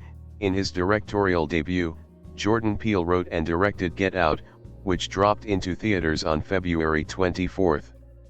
Luckily for me, I was able to catch an early screening of the film. Yesterday when I was looking up the numbers for Get Out, it was already officially certified fresh with a coveted 100% positive rating on Rotten Tomatoes. That made me even more excited to see the film. After leaving the theater myself, I don't think I've ever walked away from a horror film with such a strange uncertainty about how I felt about it, which I believe is Peele's intention. The story follows a young African-American man, Daniel Kaluuya, who goes to visit his Caucasian girlfriend's, Allison Williams', mysterious family for the first time. Meeting the in-laws can often be a nerve-wracking and weird experience, but this story goes over and beyond bizarre as soon as he steps into their world. Will he be able to get out before it's too late? Get Out just may be the most thought-provoking movie I have ever seen. It is so socially relevant, especially with everything that is going on right now in the world. To me, this is a different kind of horror. Yes, there are some badass, bloody fun scenes, but I think the actual message of the movie overshadows any of that. I believe everyone is going to take away something when they watch it. Daniel Kaluuya hits raw and real emotions with his performance as Chris. You can't take your eyes off him. Not only was he the main protagonist in the script, but his performance is the focal point of the entire film. He completely outshines the rest of his fellow cast members. I don't want to take anything away from the rest, because there were sheer moments of pure genius by a lot of the other actors, such as Bradley Whitford, who plays the father, Dean. This cold open pivots to an idyllic, happy young couple, Chris and Rose, Daniel Kaluuya and Allison Williams, packing for a weekend at Rose's parents' house. This retreat to the woods, however, promises to be far more disconcerting than this quaint introduction. What is immediately established in the film is the tone, set by Michael Able's musical score. There are shades of conventional horror swells, but the sonic ambience succeeds nicely in its establishing of both dread and a rhythmic pace. Get Out makes a meal out of its deliberate pace. It moves in inches. Early scares are punctuated by crescendos of non-diegetic noise, but they are set up with an adequate degree of slow burn tension. Additionally, as the film progresses, Peele proves to be adept at both leaning into the cliches of the horror thriller while simultaneously winking self-aware at their inadequacy. To complement the pace, the film is shot with a careful eye for set design and actor blocking. While the repetition of shots do not attribute to a pattern as much as the film might want it to, the images being dwelt on are just enticing enough to lull you in and then throw you off guard when a quick edit changes the course of a scene. This is the draw of Get Out. The story itself is rather predictable from scene to scene, especially if you have seen the trailer, but the presentation makes every turn compelling. And the slow burn first half lends itself to the utterly explosive climax. The final 30 minutes of the film is, beat for beat, an uncompromising thrill ride executed with brilliant narrative choices. The social satire of this film is handled quite well. The film is equally cringe-inducing and hilarious, all without taking away from the larger thematic forces at work, themes that distort the Stepford Wives to take on post-racial America. Peele is never shy to drag in his established comedic talents, and he chooses where to place this comic relief, literally a relief from the suspense, carefully. Kaluuya leads the charge with this film wonderfully, and his supporting co-stars don't hurt any either. Catherine Keener, Bradley Whitford, Lil Rel Howery, and Stanfield all pull together a great ensemble. Williams stumbles a bit, her character shifting over the course of the film in a way that is not fully realized. But the acting, largely, holds up. Get Out is something different. It is something unique which takes the familiar and bends it into a chilling masterpiece of dread. The small kernels that one could cry foul at even come across more self-aware than faux pas. Ironically, the film's biggest flaw is that it never truly comes across as scary. High-quality horror movies are hard to find in cinemas these days. From the 15th spin-off of a sequel of some Blair Witch Project rip-off to this month's gory jump scare, the horror genre has left something to be desired artistically and intellectually for many years now. True horror comes from the psyche, not the body. Audiences don't want to see a horror movie to throw up, they want to see a horror movie to be terrified, not just because a CGI monster might jump out of a closet for a second. The horror genre was created to prey on the real fears haunting the cultures and minds of all people. Frankenstein was a commentary on the unknown implications of scientific advancement. Night of the Living Dead was a poignant message to the racially biased in the late 1960s. Psycho was about letting go of personal histories. Although some contemporary horror films still manage to achieve meaningful commentary, those gems are few and far between. True horror is scary because it breaks the mold and is not afraid to push cultural boundaries. True horror feels frightening in its authenticity, and new, yet starkly familiar, in its sadistic glee.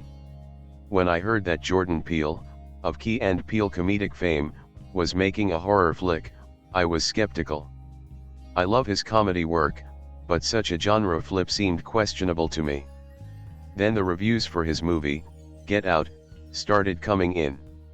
I am always interested when a horror movie gets good reviews, and I found that many people were recommending that I see this movie, even critics loved it. Peter DeBrugge of Variety called it potent and fearless. Roger Moore of Movie Nation called it the smartest horror movie in ages. Get Out did not fail to deliver. Peele, it turns out, is not only a brilliant comedian, but a masterful storyteller. Every throwaway line, odd shot, and plot device comes back and means something by the end of the film.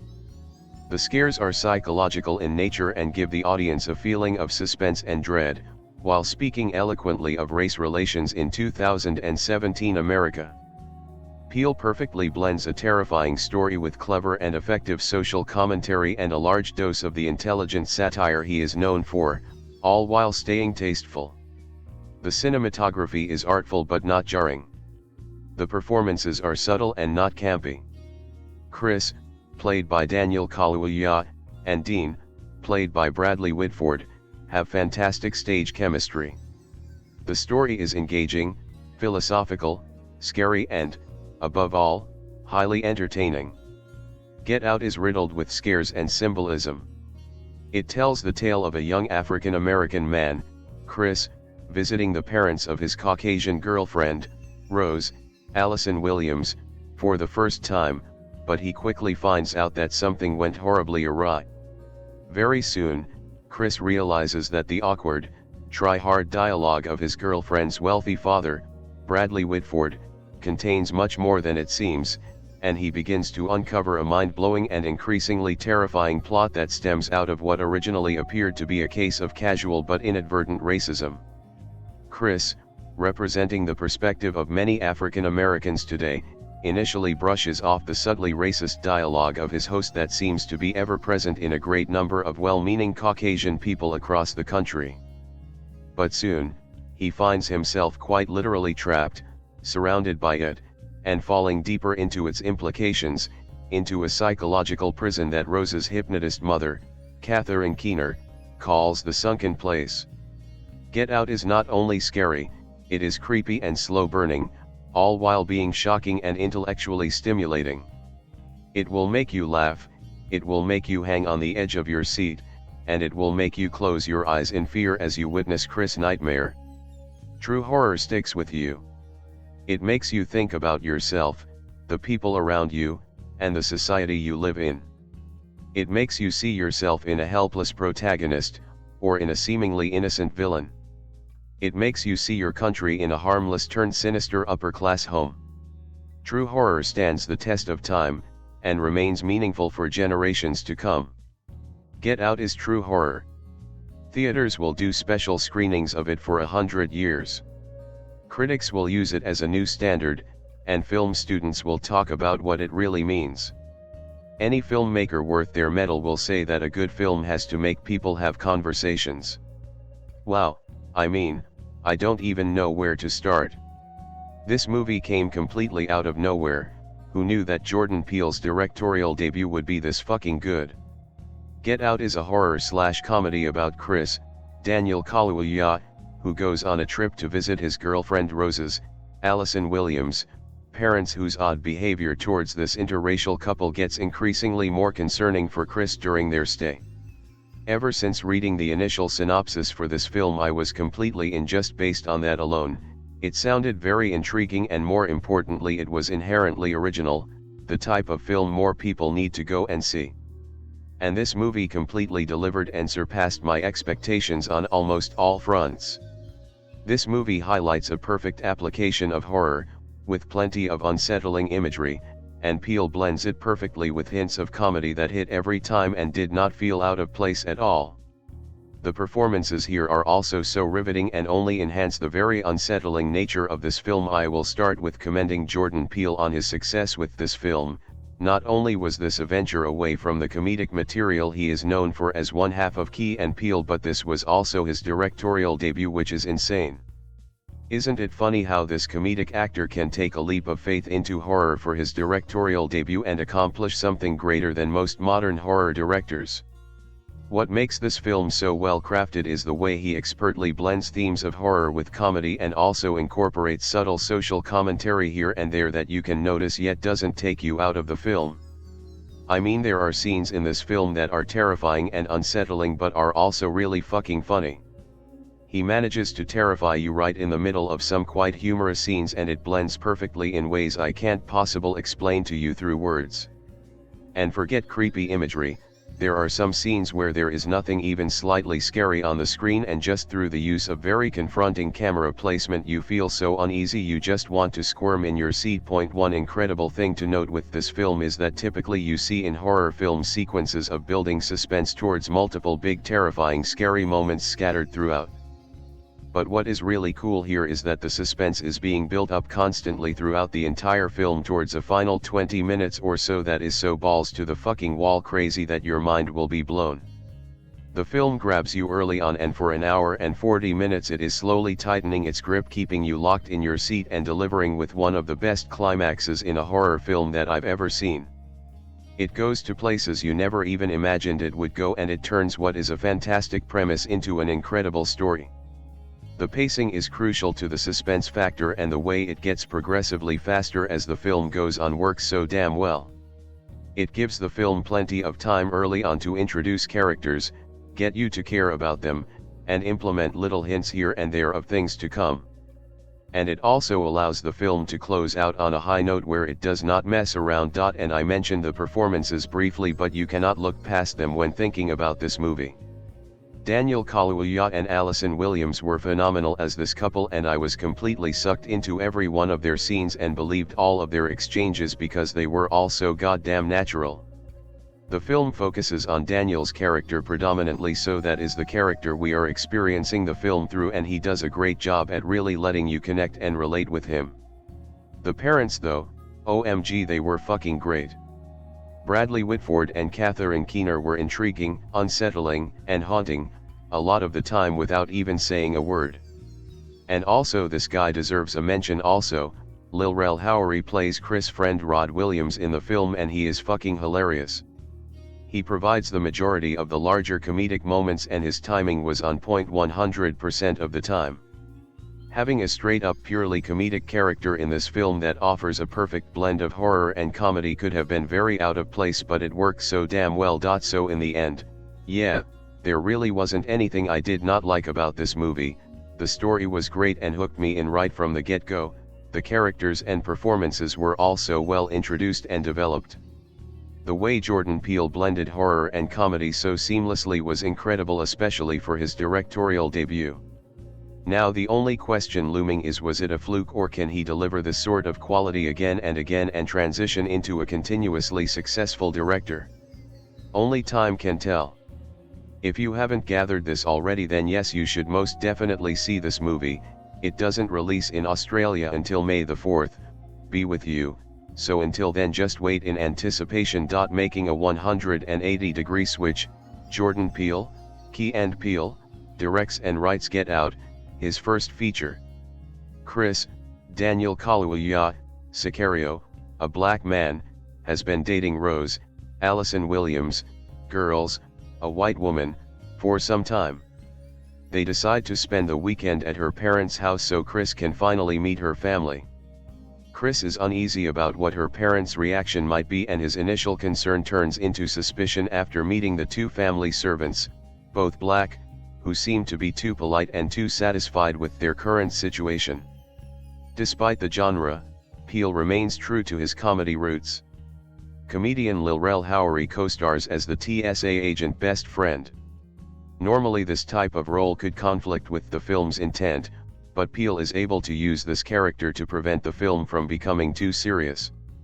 Howery becomes the viewer surrogate. He says all the things that audience members normally shout at the screen during a horror movie and is able to be consistently funny without ever becoming obnoxious or distracting. Get Out's strengths in confronting racism come out in the little details. Rose's family aren't overtly racist, cross-burning, KKK members, but their prejudices comes out in subtle ways. It's the way Rose's dad keeps calling Chris my man, and the way an older female relative feels his muscles as if he is an animal. It's not that these people think less of him because of his race, it's the assumptions they make about him. All of these behaviors, while satirical in nature, ring true. Any minority can attest to being in similar situations. Peele deserves enormous credit for accurately highlighting these forms of ingrained prejudice. Where the film stumbles is with its narrative turns. The setup is nothing new and was mostly shown in its trailers. It's basically the Stepford Wives with race instead of gender, and the film doesn't ever build past that starting point. The exact details of the situation might be a slight surprise to some, but the direction the film is headed is clear from the beginning. The underlying cause of this failure is Peele's inability to produce sustained tension. For the audience to be invested in Chris's situation, there needed to be a possibility that everything was normal and that Chris was just being paranoid. By not keeping the alternatives plausible, Peele effectively saps the film of the suspense it needed to be successful. It also features some incredibly contrived plotting. In order to push the story to a climax, many films have forced reveals that are caused by actions that don't make sense for the characters to do. For example, the villain might just happen to leave out a notebook that contains their plans. Get Out unfortunately uses a similar plot device to progress the film. It breaks the immersion and feels entirely artificial. Get Out is an encouraging debut for Jordan Peele, but its well-balanced humor and look at the subtle details of race relations are held back by a borrowed, predictable, and often forced narrative. Jordan Peele's movie-writing directorial debut is a stunning achievement, representing what is possible in the medium given the right vision, the right cast, the right story, and the right moment. This is one of those movies that crosses into the mainstream consciousness and, in my honest hope, a gateway to horror films for the uninitiated, and is one of the reasons why I have started this blog/podcast. The horror genre can be a beautiful and prophetic storytelling medium, in the right hands. The story would be simple enough: a young interracial couple, Chris Washington, Daniel Kaluuya, and Rose Armitage, Allison Williams, are preparing to have the first meet the parents moment, and Chris is nervous since he's a black man dating a white woman. Rose assures Chris that her folks are going to love him, as they voted for Obama and are good woke liberals. And, upon initial introductions, all does seem to be well. The parents, Surgeon Dean, Bradley Whitford, and psychologist Missy, Catherine Keener, do seem to be charmed by Chris, in an awkward trying to hard way. Things begin to unravel when Chris is subjected to some of Missy's hypnosis specialty and becomes further troubling after meeting the glazed-over house servants, who just so happen to be subservient African Americans. Curious. A house party where a number of the Armitage friends attend, appearing to be oddly fascinated with Chris, is when the tension really ramps up. To say any more will be to spoil the brilliant twists to come. What Peele has managed to present is a full array of the racial tensions of modern America, without being preachy or ham-fisted. This is a dark, cutting satire that examines our history of slavery, racial appropriation, interracial dating, and examines all the latent racial prejudices and stereotypes in our culture.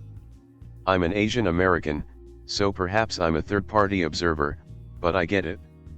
In this trumped-up culture, having something so vividly lay bare the cultural divide was brilliantly done. Peele managed to pull all this off, without making it feel like the audience is being shamed. This is not just a movie with a lot to say, but it is brilliantly shot, and unspooled with a Hitchcockian verve and timing. The comic elements are howlingly funny. Particular kudos to Lil Rel Howery for his paranoid TSA agent Rod, who delivers most of the best lines in the film. And, this is a horror movie. It was marketed as one, and it delivered the horror. Not with jump scares, but with the horrifying context. So rewarding.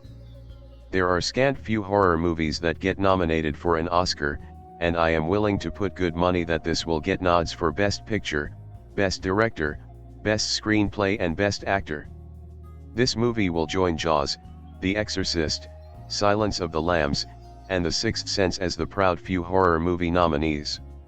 If it wins Best Picture, it joins Silence of the Lambs, and for my money Get Out is a more significant cultural statement and a more enjoyable film. I will be rooting for Get Out to win it all. It is quite rare when a horror film gets into the public consciousness, so I was pleased to see Get Out achieve that. All my work colleagues had heard of it and appeared interested that I was off to see it. My favorite podcast did a big segment about it, and going into the cinema there was a broad section of both old and young people in attendance. If only all horror was this broad in its viewers, though if only all horror was quasi-original and socially relevant as this, rather than the same old tedious paranormal stuff that is so prevalent these days. British actor Daniel Kaluuya, Black Mirror, stars as Chris, a 20-something black man who is heading away with his white girlfriend, Rose, Allison Williams, for the weekend to meet her parents. Worried how they will react to their daughter dating a black guy, she puts his mind at ease, explaining they are quite liberal. Things start off okay, the family are welcoming to Chris, though there is a sense of awkwardness around their interactions with him, while Rose's brother Jeremy, Caleb Landry Jones, who looked distractedly like a guy I used to know, comes across as a bit shady. With odd acting black staff, and a strange hypnotism incident at the house, Chris becomes more and more convinced he needs to get out. Get Out currently has a 99% positive rating on Rotten Tomatoes, while word of mouth has been mostly positive, but more importantly, what did I think? Well, it certainly is a good film, social thriller if you will, but it is not without its problems. I can't fault the acting of Kaluuya. He holds Get Out together with the believable acting he brings to the role. The whole issue of racism has really been brought forward at the moment in the news, and so this is a perfect time for Get Out to strike. Kaluuya is at his best with his interactions with the unnerving white people he comes across. It is a combination of both verbal and physical acting that you are able to share his experience. The motivation for the horror aspect actually doesn't turn out to be quite as black and white as just racism, which was an interesting and welcome way to go. At times the distinction is made very clear. One part in particular features a white character, dressed in white, listening to white music on their headphones, and drinking milk, that is white, while browsing for victims. While I frustratingly can't reveal much of what happens for fear of spoilers, what I can say is that black people are the victims, the white people the antagonists, yet in a weird way what they are doing is some kind of twisted anti-racism. Okay, I realize I didn't actually say what my problems with this film were. My main complaint is the comedy character of Rod, played by Lil Rel Howery. The problem is his humor works at the movie's start when things are still relatively pleasant for Chris, yet there becomes an odd juxtaposition later on when pure horror is being spliced up with scenes from a light-hearted subplot that feels like it belongs in a whole other genre entirely. I get that there needed to be some downtime from the dark goings-on in the main storyline, but the way this is handled here I didn't like. it was too jarring a transition. Now in terms of plot, I guessed what the twist would be not only before it was anywhere near occurring, but even before the film started. To be fair, it is about 2/3 in the twist occurs rather than at the end, so there was plenty more film to enjoy after it happens. Where Get Out succeeds is the slow build-up of tension and the ramping up of escalating unease. Knowing that things are going to go very bad kept me glued to the screen. When it happens, it goes a bit into art house territory, though the messed up trailer suggested this. The horror is best with the unease, mostly the slow burn of the garden party. There is a great scene where Chris walks through the busy throng and heads upstairs. Instantly all the guests go silent and all look upwards to try and hear what he is doing. There is also a fantastic bingo game scene that takes place in complete silence. Both those scenes manage to suggest a hidden threat without explicitly saying it. Some of the strongest scenes come with Chris's interactions with other black characters. Their performances were all stand out compared to the bland identical look of the majority of the white cast. Maybe that was purposeful, as their limited number make them stand out regardless of how utterly crazy they act. There are art house sections at times. To be fair, the entire trailer is art house in its editing, and the scenes that feature hypnotism felt very special. Again, not wanting to spoil things, but hypnotism does play a large part here. While Get Out wasn't as scary as I had hoped, this is still a solid horror film that should be applauded for doing something different to the norm. This actually felt like it was trying to impart a message stronger than "don't try to contact the dead" or whatever the million identical mainstream horrors mean to say. I love that it has gotten people who wouldn't otherwise pay the horror genre any attention to give it some damn attention. While the comedy subplot is most unwelcome in my eyes, there is still enough compelling performances to make Get Out a film that will stick in the mind and is an amazing first feature film from director Jordan Peele. Get Out is a new horror thriller written and directed by Jordan Peele, from the comedy duo Key and Peele. The film follows Chris, a young black man in a relationship with a white girl, Rose. Chris is going to meet Rose's family for the first time, and is feeling nervous about this, as she hasn't told them that he is black. When they meet, there is an underlying awkwardness, as her family have that uncomfortable passive racism that old rich white suburb families can sometimes have. They aren't outwardly racist or anything, they are nice and welcoming to Chris, but they do things like say "yeah man" after everything or assume he's into basketball, the kind of behavior that is uncomfortable to watch and, I imagine, even more uncomfortable and stressful to be stuck in the middle of. Anyway, as the visit goes on, things get weirder and weirder for Chris, and he starts to figure that something isn't right about this family. I will leave it there plot-wise because this film is full of twists and turns. I heard that the trailer spoils quite a bit of the plot, so I avoided watching it. I thoroughly enjoyed Get Out. I'm not often a fan of modern horror films because, honestly, I'm a bit of a wimp when it comes to jump scares, but this was an exceptionally well-made film with great acting and an enjoyable plot, so I thoroughly enjoyed this film. This film stars Daniel Kaluuya, Allison Williams, Lil Ray Howery, Catherine Keener, Bradley Whitford, and Caleb Landry Jones. This film feels much more like horror films from the 80s, like The Shining or The Exorcist, that don't just shove disposable, poorly written characters against generic monsters and don't rely on jump scares to get a reaction from the audience. This film did have jump scares, but not many, especially when compared to most modern horror films, and instead had an incredibly effective atmosphere and build-up of tension and horror to create fear. This film doesn't play it safe plot-wise, like a lot of modern horror films do, as it isn't afraid to go to very weird places, but this totally works thanks to the excellent writing. It satirizes subjects like race and relationships very subtly and effectively.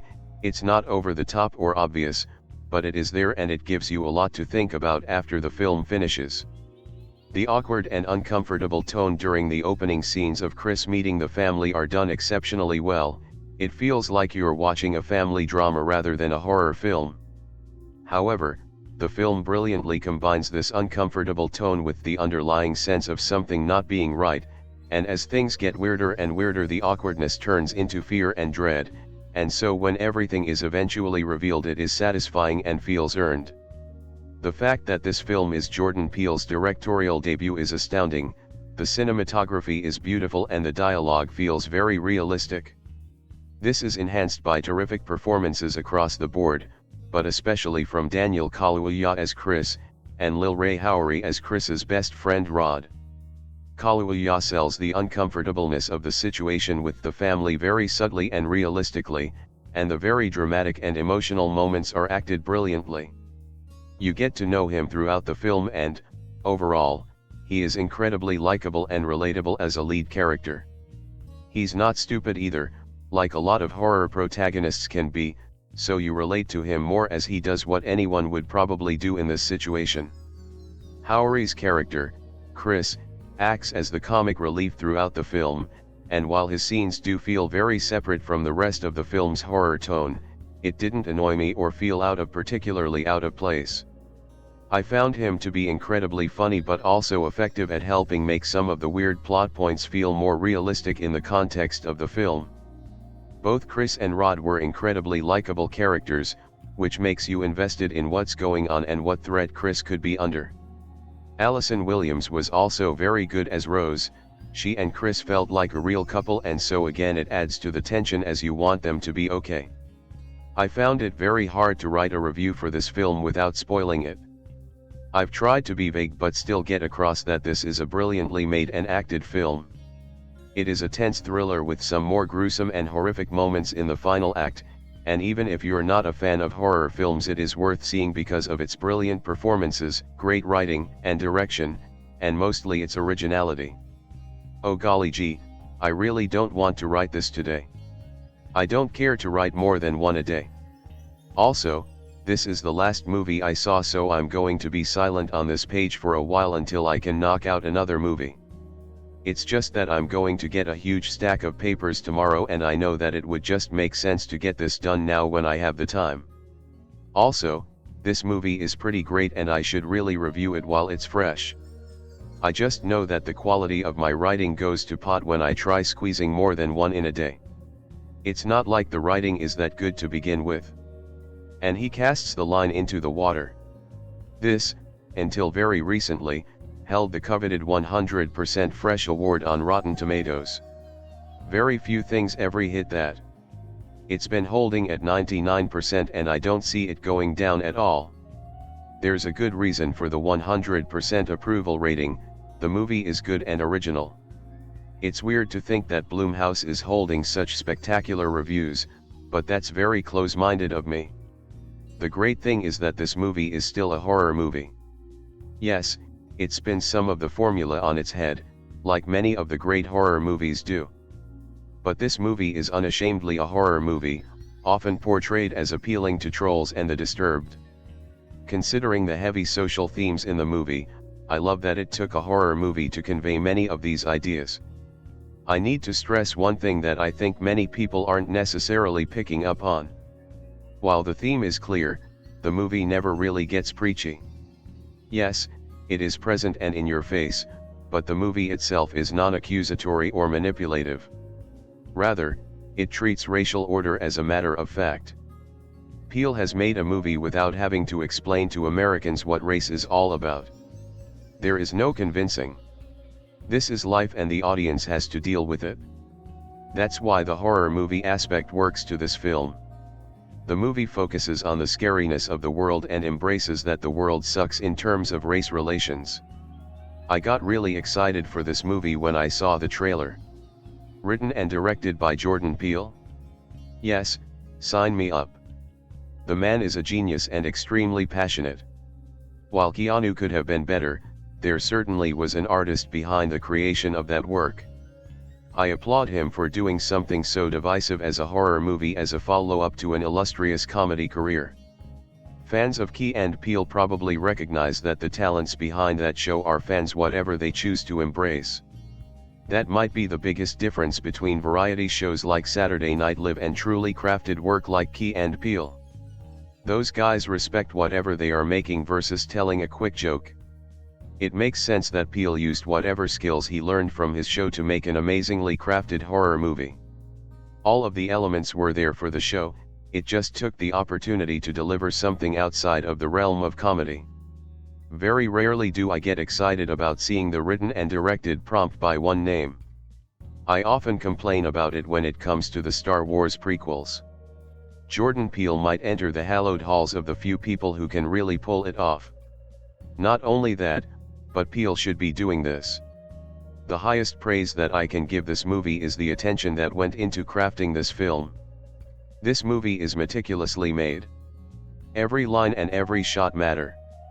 There's one plot hole in the movie that is pretty minor, but Peele has spent so much time deliberating over every moment that I question whether or not Peele himself made a mistake or I just didn't catch a line somewhere. Like Edgar Wright, the movie is very tight. Throwaway lines I just picked up on days later when discussing it with others. Peele makes daily conversation carry weight in a way that I rarely see a director pull off. This movie must have been absolute hell to edit because it seemed like so much really mattered. I love that. Peele respects both his own artwork, but he also seems to respect an audience that pays attention. I don't know if my wife would have liked the movie as much because this movie requires the viewer to be constantly active and engaged. I was the annoying guy during this movie, whispering to my brother-in-law theories about the movie, and Peele does a phenomenal job not only supporting my theories until the revelatory moment, but does a hard right turn before proving me wrong.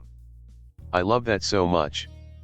The weird part about this movie having a 99% approval rating is that the movie's sincerely goofy when it comes to plot points.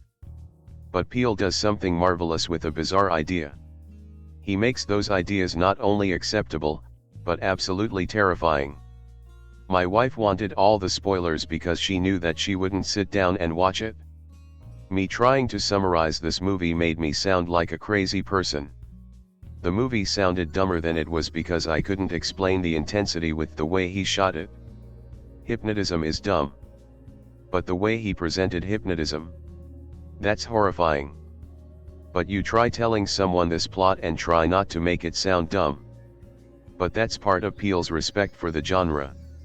He takes goofy ideas that we see in these kinds of horror movie and puts a level of greatness to it. Listen, I've gushed about this movie quite a bit. I probably gushed more than I should have. But this movie is really good. I love really good horror movies because so many of them are terrible. It's new yet similar. How great at that? Also, how weird is it that Bradley Whitford has been in the two most subversive great horror movies of the past decade? First off, I have to say that this is my first written review since June, so I apologize if I'm a bit rusty. But one of the reasons I haven't written much about film lately is because, in my opinion, movies within the past year haven't been that great. However, if Get Out is any indication of how good movies are going to be in 2017, well, we're off to a damn good start. The story centers around Chris, Daniel Kaluuya, who for the past 4 months has been dating Rose, Allison Williams. The two are about to head to the suburbs so Chris can meet Rose's parents for the first time. Chris feels Rose's parents should be made aware of the elephant before it appears in the room. Chris is black and Allison is white. The latter assures him it won't be a problem whatsoever, as Rose's parents would have voted for Obama a third time if they could have. Still skeptical, Chris agrees to give it a shot, while his friend, and proud TSA agent, Rod doesn't take too kindly to the idea. Rod serves as Chris' checkpoint back into the city throughout the movie, as well as the film's comedic compass. The first greeting appears amicable enough, but later interactions with Rose's brother and the family's housekeepers start to seriously raise Chris' suspicions.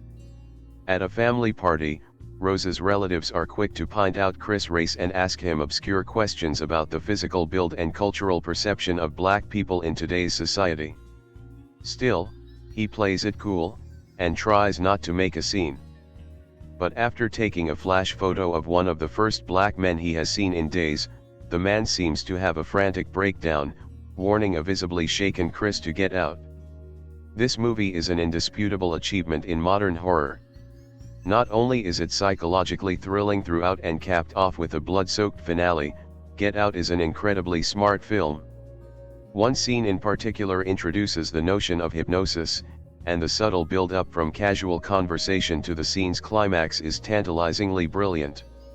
It also addresses an obviously serious and controversial subject facing the country and handles it with much care.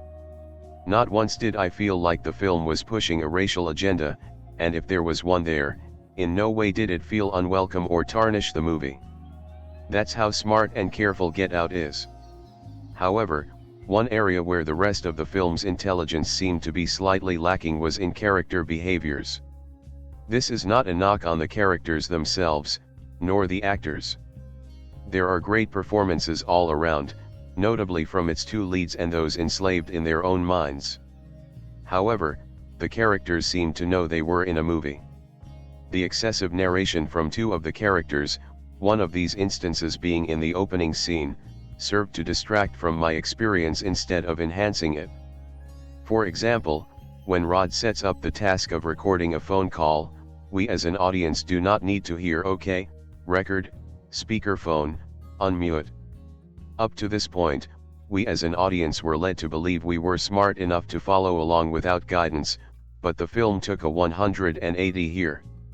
Admittedly, it's a bit of a nitpick, but in a movie that sees everything flow so smoothly otherwise, it's a shame moments like these were allowed to slip in where tension could have resided instead. Furthermore, despite being a thriller, Get Out is a very funny movie. But unfortunately, not all of the humor worked for me. For a while it seemed out of place, especially at the beginning when building the framework for the story. However, I think both the movie and I gradually worked out a better understanding of the use of comedy as the runtime went on. Towards the end, the humor, and its primary delivery man in the form of Rod, was complementing the horror quite hysterically. The last 20 minutes of this film had the audience literally cheering. I have never been to a movie with such an engaged audience, and I have been to a lot of movies. Hearing this crowd applaud and holler for a man taking a bocce ball to another's skull speaks to the power of this film. It's gross, disturbing, unsettling, but it's also magnificently enjoyable. Everything in Get Out was set up intricately, characters, motivations, and storylines, to pay off in the latter half of the film. It's a killer mystery full of twist after twist. When you realize how smart of an undertaking Get Out is, you're in for quite a treat. Any movie that wades into a complex and divisive political discussion like race relations has to toe a fine line. Play things too safe, and the film will feel like a waste of time. Conversely, take too strident of a position and audiences may rebel. This is why movies like Get Out, the new horror comedy from Jordan Peele, feels like such an achievement. First and foremost, Peele's goal is to craft an audience pleaser that's best described as 50-50th mix of psychological thriller and comedy. But since almost all the scares and laughs are informed by a racial dynamic between the characters, the movie reveals itself as a rare, successful, fusion of entertainment and political expression. More importantly, Peele's movie doesn't take on the familiar us versus them aspect of race relations. Instead, Get Out explores a much more nuanced situation. This gives the writer-director the ability to lure us into his haunted house with a front of jokes, only to pull back the curtain on a nightmare that seems eerily plausible. The movie begins with a charming Guess Who's Coming to Dinner setup. Chris, Daniel Kaluuya, perhaps best known from the first season of Black Mirror, and his girlfriend Rose, girls Allison Williams, head to her parents' estate for the weekend. Almost as soon as they arrive, the welcoming overtures made by Rose's parents give way to sinister clues about what's really going on in Rose's affluent rural community. Chris soon realizes that his fears about being accepted by Rose's family couldn't be more misplaced. Instead, the better question may be why her family was so eager to have him visit in the first place. Get Out is a movie that's particularly vulnerable to spoilers, as Williams recently pointed out to Stephen Colbert, so I have to tread carefully in talking about it. But one of the more compelling ways to understand Get Out is as a classic what-if movie.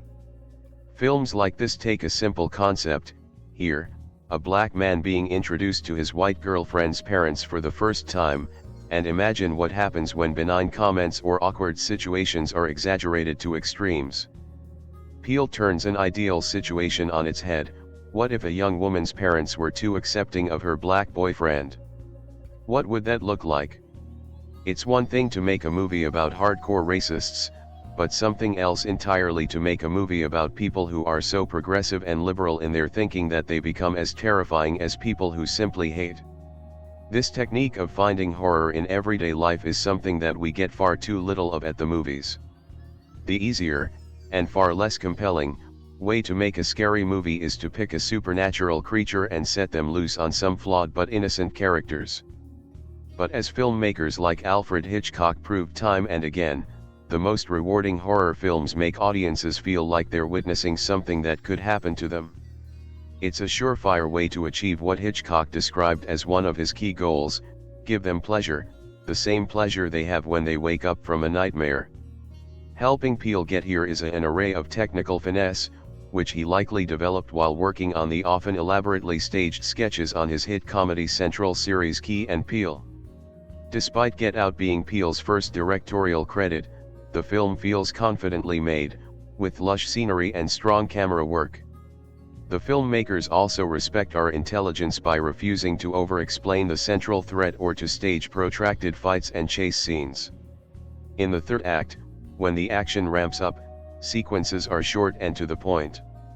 This isn't a film where the villains taunt the heroes and expose fatal flaws. The climax features several real surprises, and in my screening, the audience was cheering and applauding at certain moments. For an actor with few starring appearances, Kaluuya makes an instant impression, filling Chris with a surprising amount of depth. Chris' quiet observation of the weird interactions on the estate ties back to his career as a photographer, which in turn is ultimately one of the keys to the central mystery in the movie. Peele backs up Kaluuya with a well-tuned supporting cast, including Catherine Keener, Bradley Whitford, and delivering the funniest performance in the movie, Lil Rel Howery. A director like Peele, with so many connections in the entertainment business, might have felt tempted to stock the movie with stars, but Get Out relies instead on up-and-coming talents and veteran character actors, putting the focus where it should be, on the script. As much fun as Get Out is, its approach to the social message in its script is something we need to see more in both movies and TV. Not every movie about race needs to be based on stories about opposition and confrontation. There are also compelling arguments to be made about the blind spots that still exist in communities that claim to support equality. And if those arguments can be delivered in more works like Get Out, so much the better. In recent years, the starting months have now turned into prime money-making territories. Gone are the days of studios waiting until the summer/winter seasons to release their blockbusters. In quite a stacked month for March, and yet a small film has managed to stand out with a bang at Sundance in January and is now creating a major buzz on its worldwide release. Get Out comes to us from the mind of Jordan Peele of the excellent comedy duo Key and Peele. They've already more or less made the jump to the big screen with last year's Keanu, a pretty dang funny little comedy that Jordan Peele also co-wrote. Get Out is a totally different animal altogether though, a horror thriller more along the lines of a classic Hitchcock than anything else. The film explicitly deals with a lot of themes of latent systemic racism in 21st century America, and specifically, how white people keep inadvertently perpetuating it. Getting into detail as to how would spoil the fun of going out and seeing it for yourself, but believe me when I say that this movie's pretty dang smart. Even if you can see the broad outlines of where the plot is going, the themes and ideas the movie raises and the unique angles it takes with them will keep you thinking about it for days. I walked away from Get Out with something very different from what I was expecting. On top of that, Jordan Peele establishes himself as a real legitimate talent behind the camera here. The performances he gets out of his actors are note perfect. The actors are going through a lot of different emotions in short periods of time here, having to move from total relaxation to mild suspicion to genuinely uncomfortable to terrified in short spans of time, and everyone sells it perfectly. They're all working off a really brilliant script too. I haven't seen a movie that is able to weave in foreshadowing and larger character beats this naturally into the dialogue for quite some time. It all feels very grounded and none of it comes off as forced. Even elements like the comedic side character, something that could have fallen really flat in anyone else's hands, come as a welcome relief to break up the pacing. The cinematography also should be commended here. There isn't a single shot that feels wasted or that doesn't hold important relevance to what's happening in the plot. Best of all, Get Out doesn't overstay its welcome at all. Running at barely over an hour and 30 minutes, the movie feels perfectly paced and probably the easiest and most accessible watch I've had this year. Calling Get Out this year's 10 Cloverfield Lane might be doing it a disservice for everyone but me, seeing as 10 Cloverfield Lane didn't have nearly this much ambition at play thematically, but they're both really excellent horror thriller directorial debuts which I enjoyed a lot. I highly recommend this film. It's a fun-filled horror thriller that breathes a bit of fresh air into the movie's slack mouth. In closing, I think it's one of the best movies so far this year and it's definitely one we're going to be talking about for a long time. Don't be surprised if you catch this on my top 10 list at the end of this year. This fantastically twisted and addictively entertaining horror satire on the subject of race plays like an IR-11 rewrite of Guess Who's Coming to Dinner. I can imagine Drew Goddard or Sam Fuller wanting to direct it. In fact, it is written and directed by Jordan Peele, whose recent movie Keanu, which he co-wrote and co-starred with his longtime comedy partner Keegan-Michael Key, struck me as a bit lame. And to my embarrassment I knew nothing of their much admired TV work. Well, this is a hypnotically nasty gem. British actor Daniel Kaluuya is Chris, the black boyfriend of Rose, a beautiful young white woman played by Allison Williams, from Lena Dunham's series Girls.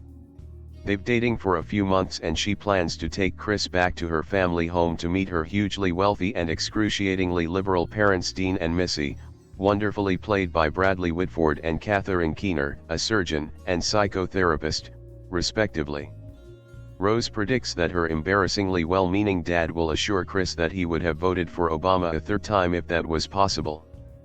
But when Chris arrives at their colossal home, he is deeply disconcerted to find that Rose's family, though impeccably progressive, are surrounded by black staff, who lock eyes with the family's honored guest with glacial correctness.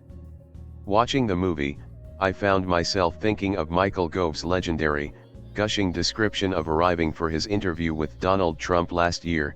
He was whisked up to the president-elect's office in a lift plated with reflective golden panels and operated by an immensely dignified African-American attendant kitted out in frock coat and white gloves. It so happens that the young couple's visit coincides with a big family get-together, and the hospitality becomes more and more unsettling. Get Out is very creepy, very funny, and as pitiless as a surgeon's scalpel. Get Out marks the filmmaking debut of Jordan Peele, who offers a rare, exceptional addition to the Blumhouse Productions label. Jason Blum's factory of schlocky supernatural horror steeped in franchises like Insidious, Paranormal Activity, and The Purge receives a much-needed injection of vitality and vision here. Serving as both writer and director, Peele puts his apparent love of genre films into something far more searing than a common homage. Instead, he engages an unnerving shocker that doubles as a burning socio-political satire about the racist state of America. From the first scene that evokes the fate of Trayvon Martin, to the sinking feeling of the final sequence when a cop car arrives at an uncertain moment, Get Out seems inspired by headlines yet not dependent on them. But like the best genre films, Peele's debut does not sacrifice its story or entertainment value to stand on a soapbox and proclaim its commentary. Alongside Keegan-Michael Key, Peele followed his 5-year run on the lauded sketch comedy show Key and Peele with 2016's serviceable laugher Keanu. Comedy aside, fans will remember Key and Peele's passion for horror flicks from Halloween episodes, while movie spoofs in general were a regular function of their show. Suffice it to say, Peele is a movie geek. To underscore this, the first-time filmmaker saturates Get Out with influence from Guess Who's Coming to Dinner, The Stepford Wives, and The Manchurian Candidate. An argument could also be made for the Texas Chainsaw Massacre, since both films involve unwitting victims walking into a veritable house of horrors. Indeed, Peele has since announced, to Variety, his intention to remain behind the camera, exploring the human demon with a series of social thrillers. The demon of Get Out is racism, and Peele has remarked that his experiences growing up biracial in America were a nightmare. In the eerie prologue, a black man, Keith Stanfield, follows some bad directions into a wealthy white community whose quiet, empty streets emanate a sense of dread. The sequence flips the cliché of white people driving through a bad urban neighborhood on its head when a car pulls up alongside him and, as you might guess, it doesn't end well. This opener echoes Peele's theme of Get Out, being black in America is a living horror show. The film settles on young photographer Chris, Daniel Kaluuya, from the Black Mirror episode 15 Million Merits, who prepares for a weekend trip to meet his girlfriend's family. Rose, Allison Williams, from Girls, maintains that her affluent parents aren't racist, though she concedes her father will probably mention to Chris how he would vote for Obama a third time if he could. So just casually racist. When they arrive at the elaborate, secluded estate of Rose's parents, Chris finds himself in the company of white liberals who seem desperate to bond with their new black guest. Rose's father Dean, Bradley Whitford, uses phrases like "my man" and "thang," while her mother Missy, Catherine Keener, a hypnotherapist, seems oddly preoccupied with helping Chris kick his smoking habit. Less well-meaning is Rose's unstable brother, Caleb Landry Jones, and his allusions to Chris' genetic physical superiority. Chris reacts to this nonchalantly racist behavior with subtle, often silent reactions. Kaluuya does a lot with his eyes and slight expressions that suggest Chris has been in similar circumstances before, even as he preserves some disbelief over the awkward situation. It's an understated, rather brilliant performance. But Chris' restraint gives way as the oddities build up. Initially, he questions minor details. Why do Rose's parents employ a black groundskeeper, Marcus Henderson, and maid, Betty Gabriel, and worse, behave toward them with an air of superiority? Why does someone keep unplugging his smartphone from the charger? At the family party the next day, why do the guests treat Chris like a specimen? One woman grabs his arm as if inspecting livestock. Only a single guest, Stephen Root, who happens to be blind, seems concerned with Chris' photography skills over his racial identity. When Chris tries to address such peculiarities with Rose, she dismisses them as paranoia. Soon enough, the minor details add up into an altogether more terrifying and sinister development. And these questions haven't even addressed the fantastical elements of the film. Peele has loaded Get Out with secrets and twists galore, beyond what any audience could ever hope to guess. He reveals them in disturbing ways and, at every turn, he also comments on the social divisions between races, as well as economic divisions between the upper 1% and, well, everyone else. In the last year, race has come to the forefront of most political discussions. Relations between police officers and African American groups have intensified and grown tragically violent. A demonstrably racist commander-in-chief has been voted into the White House.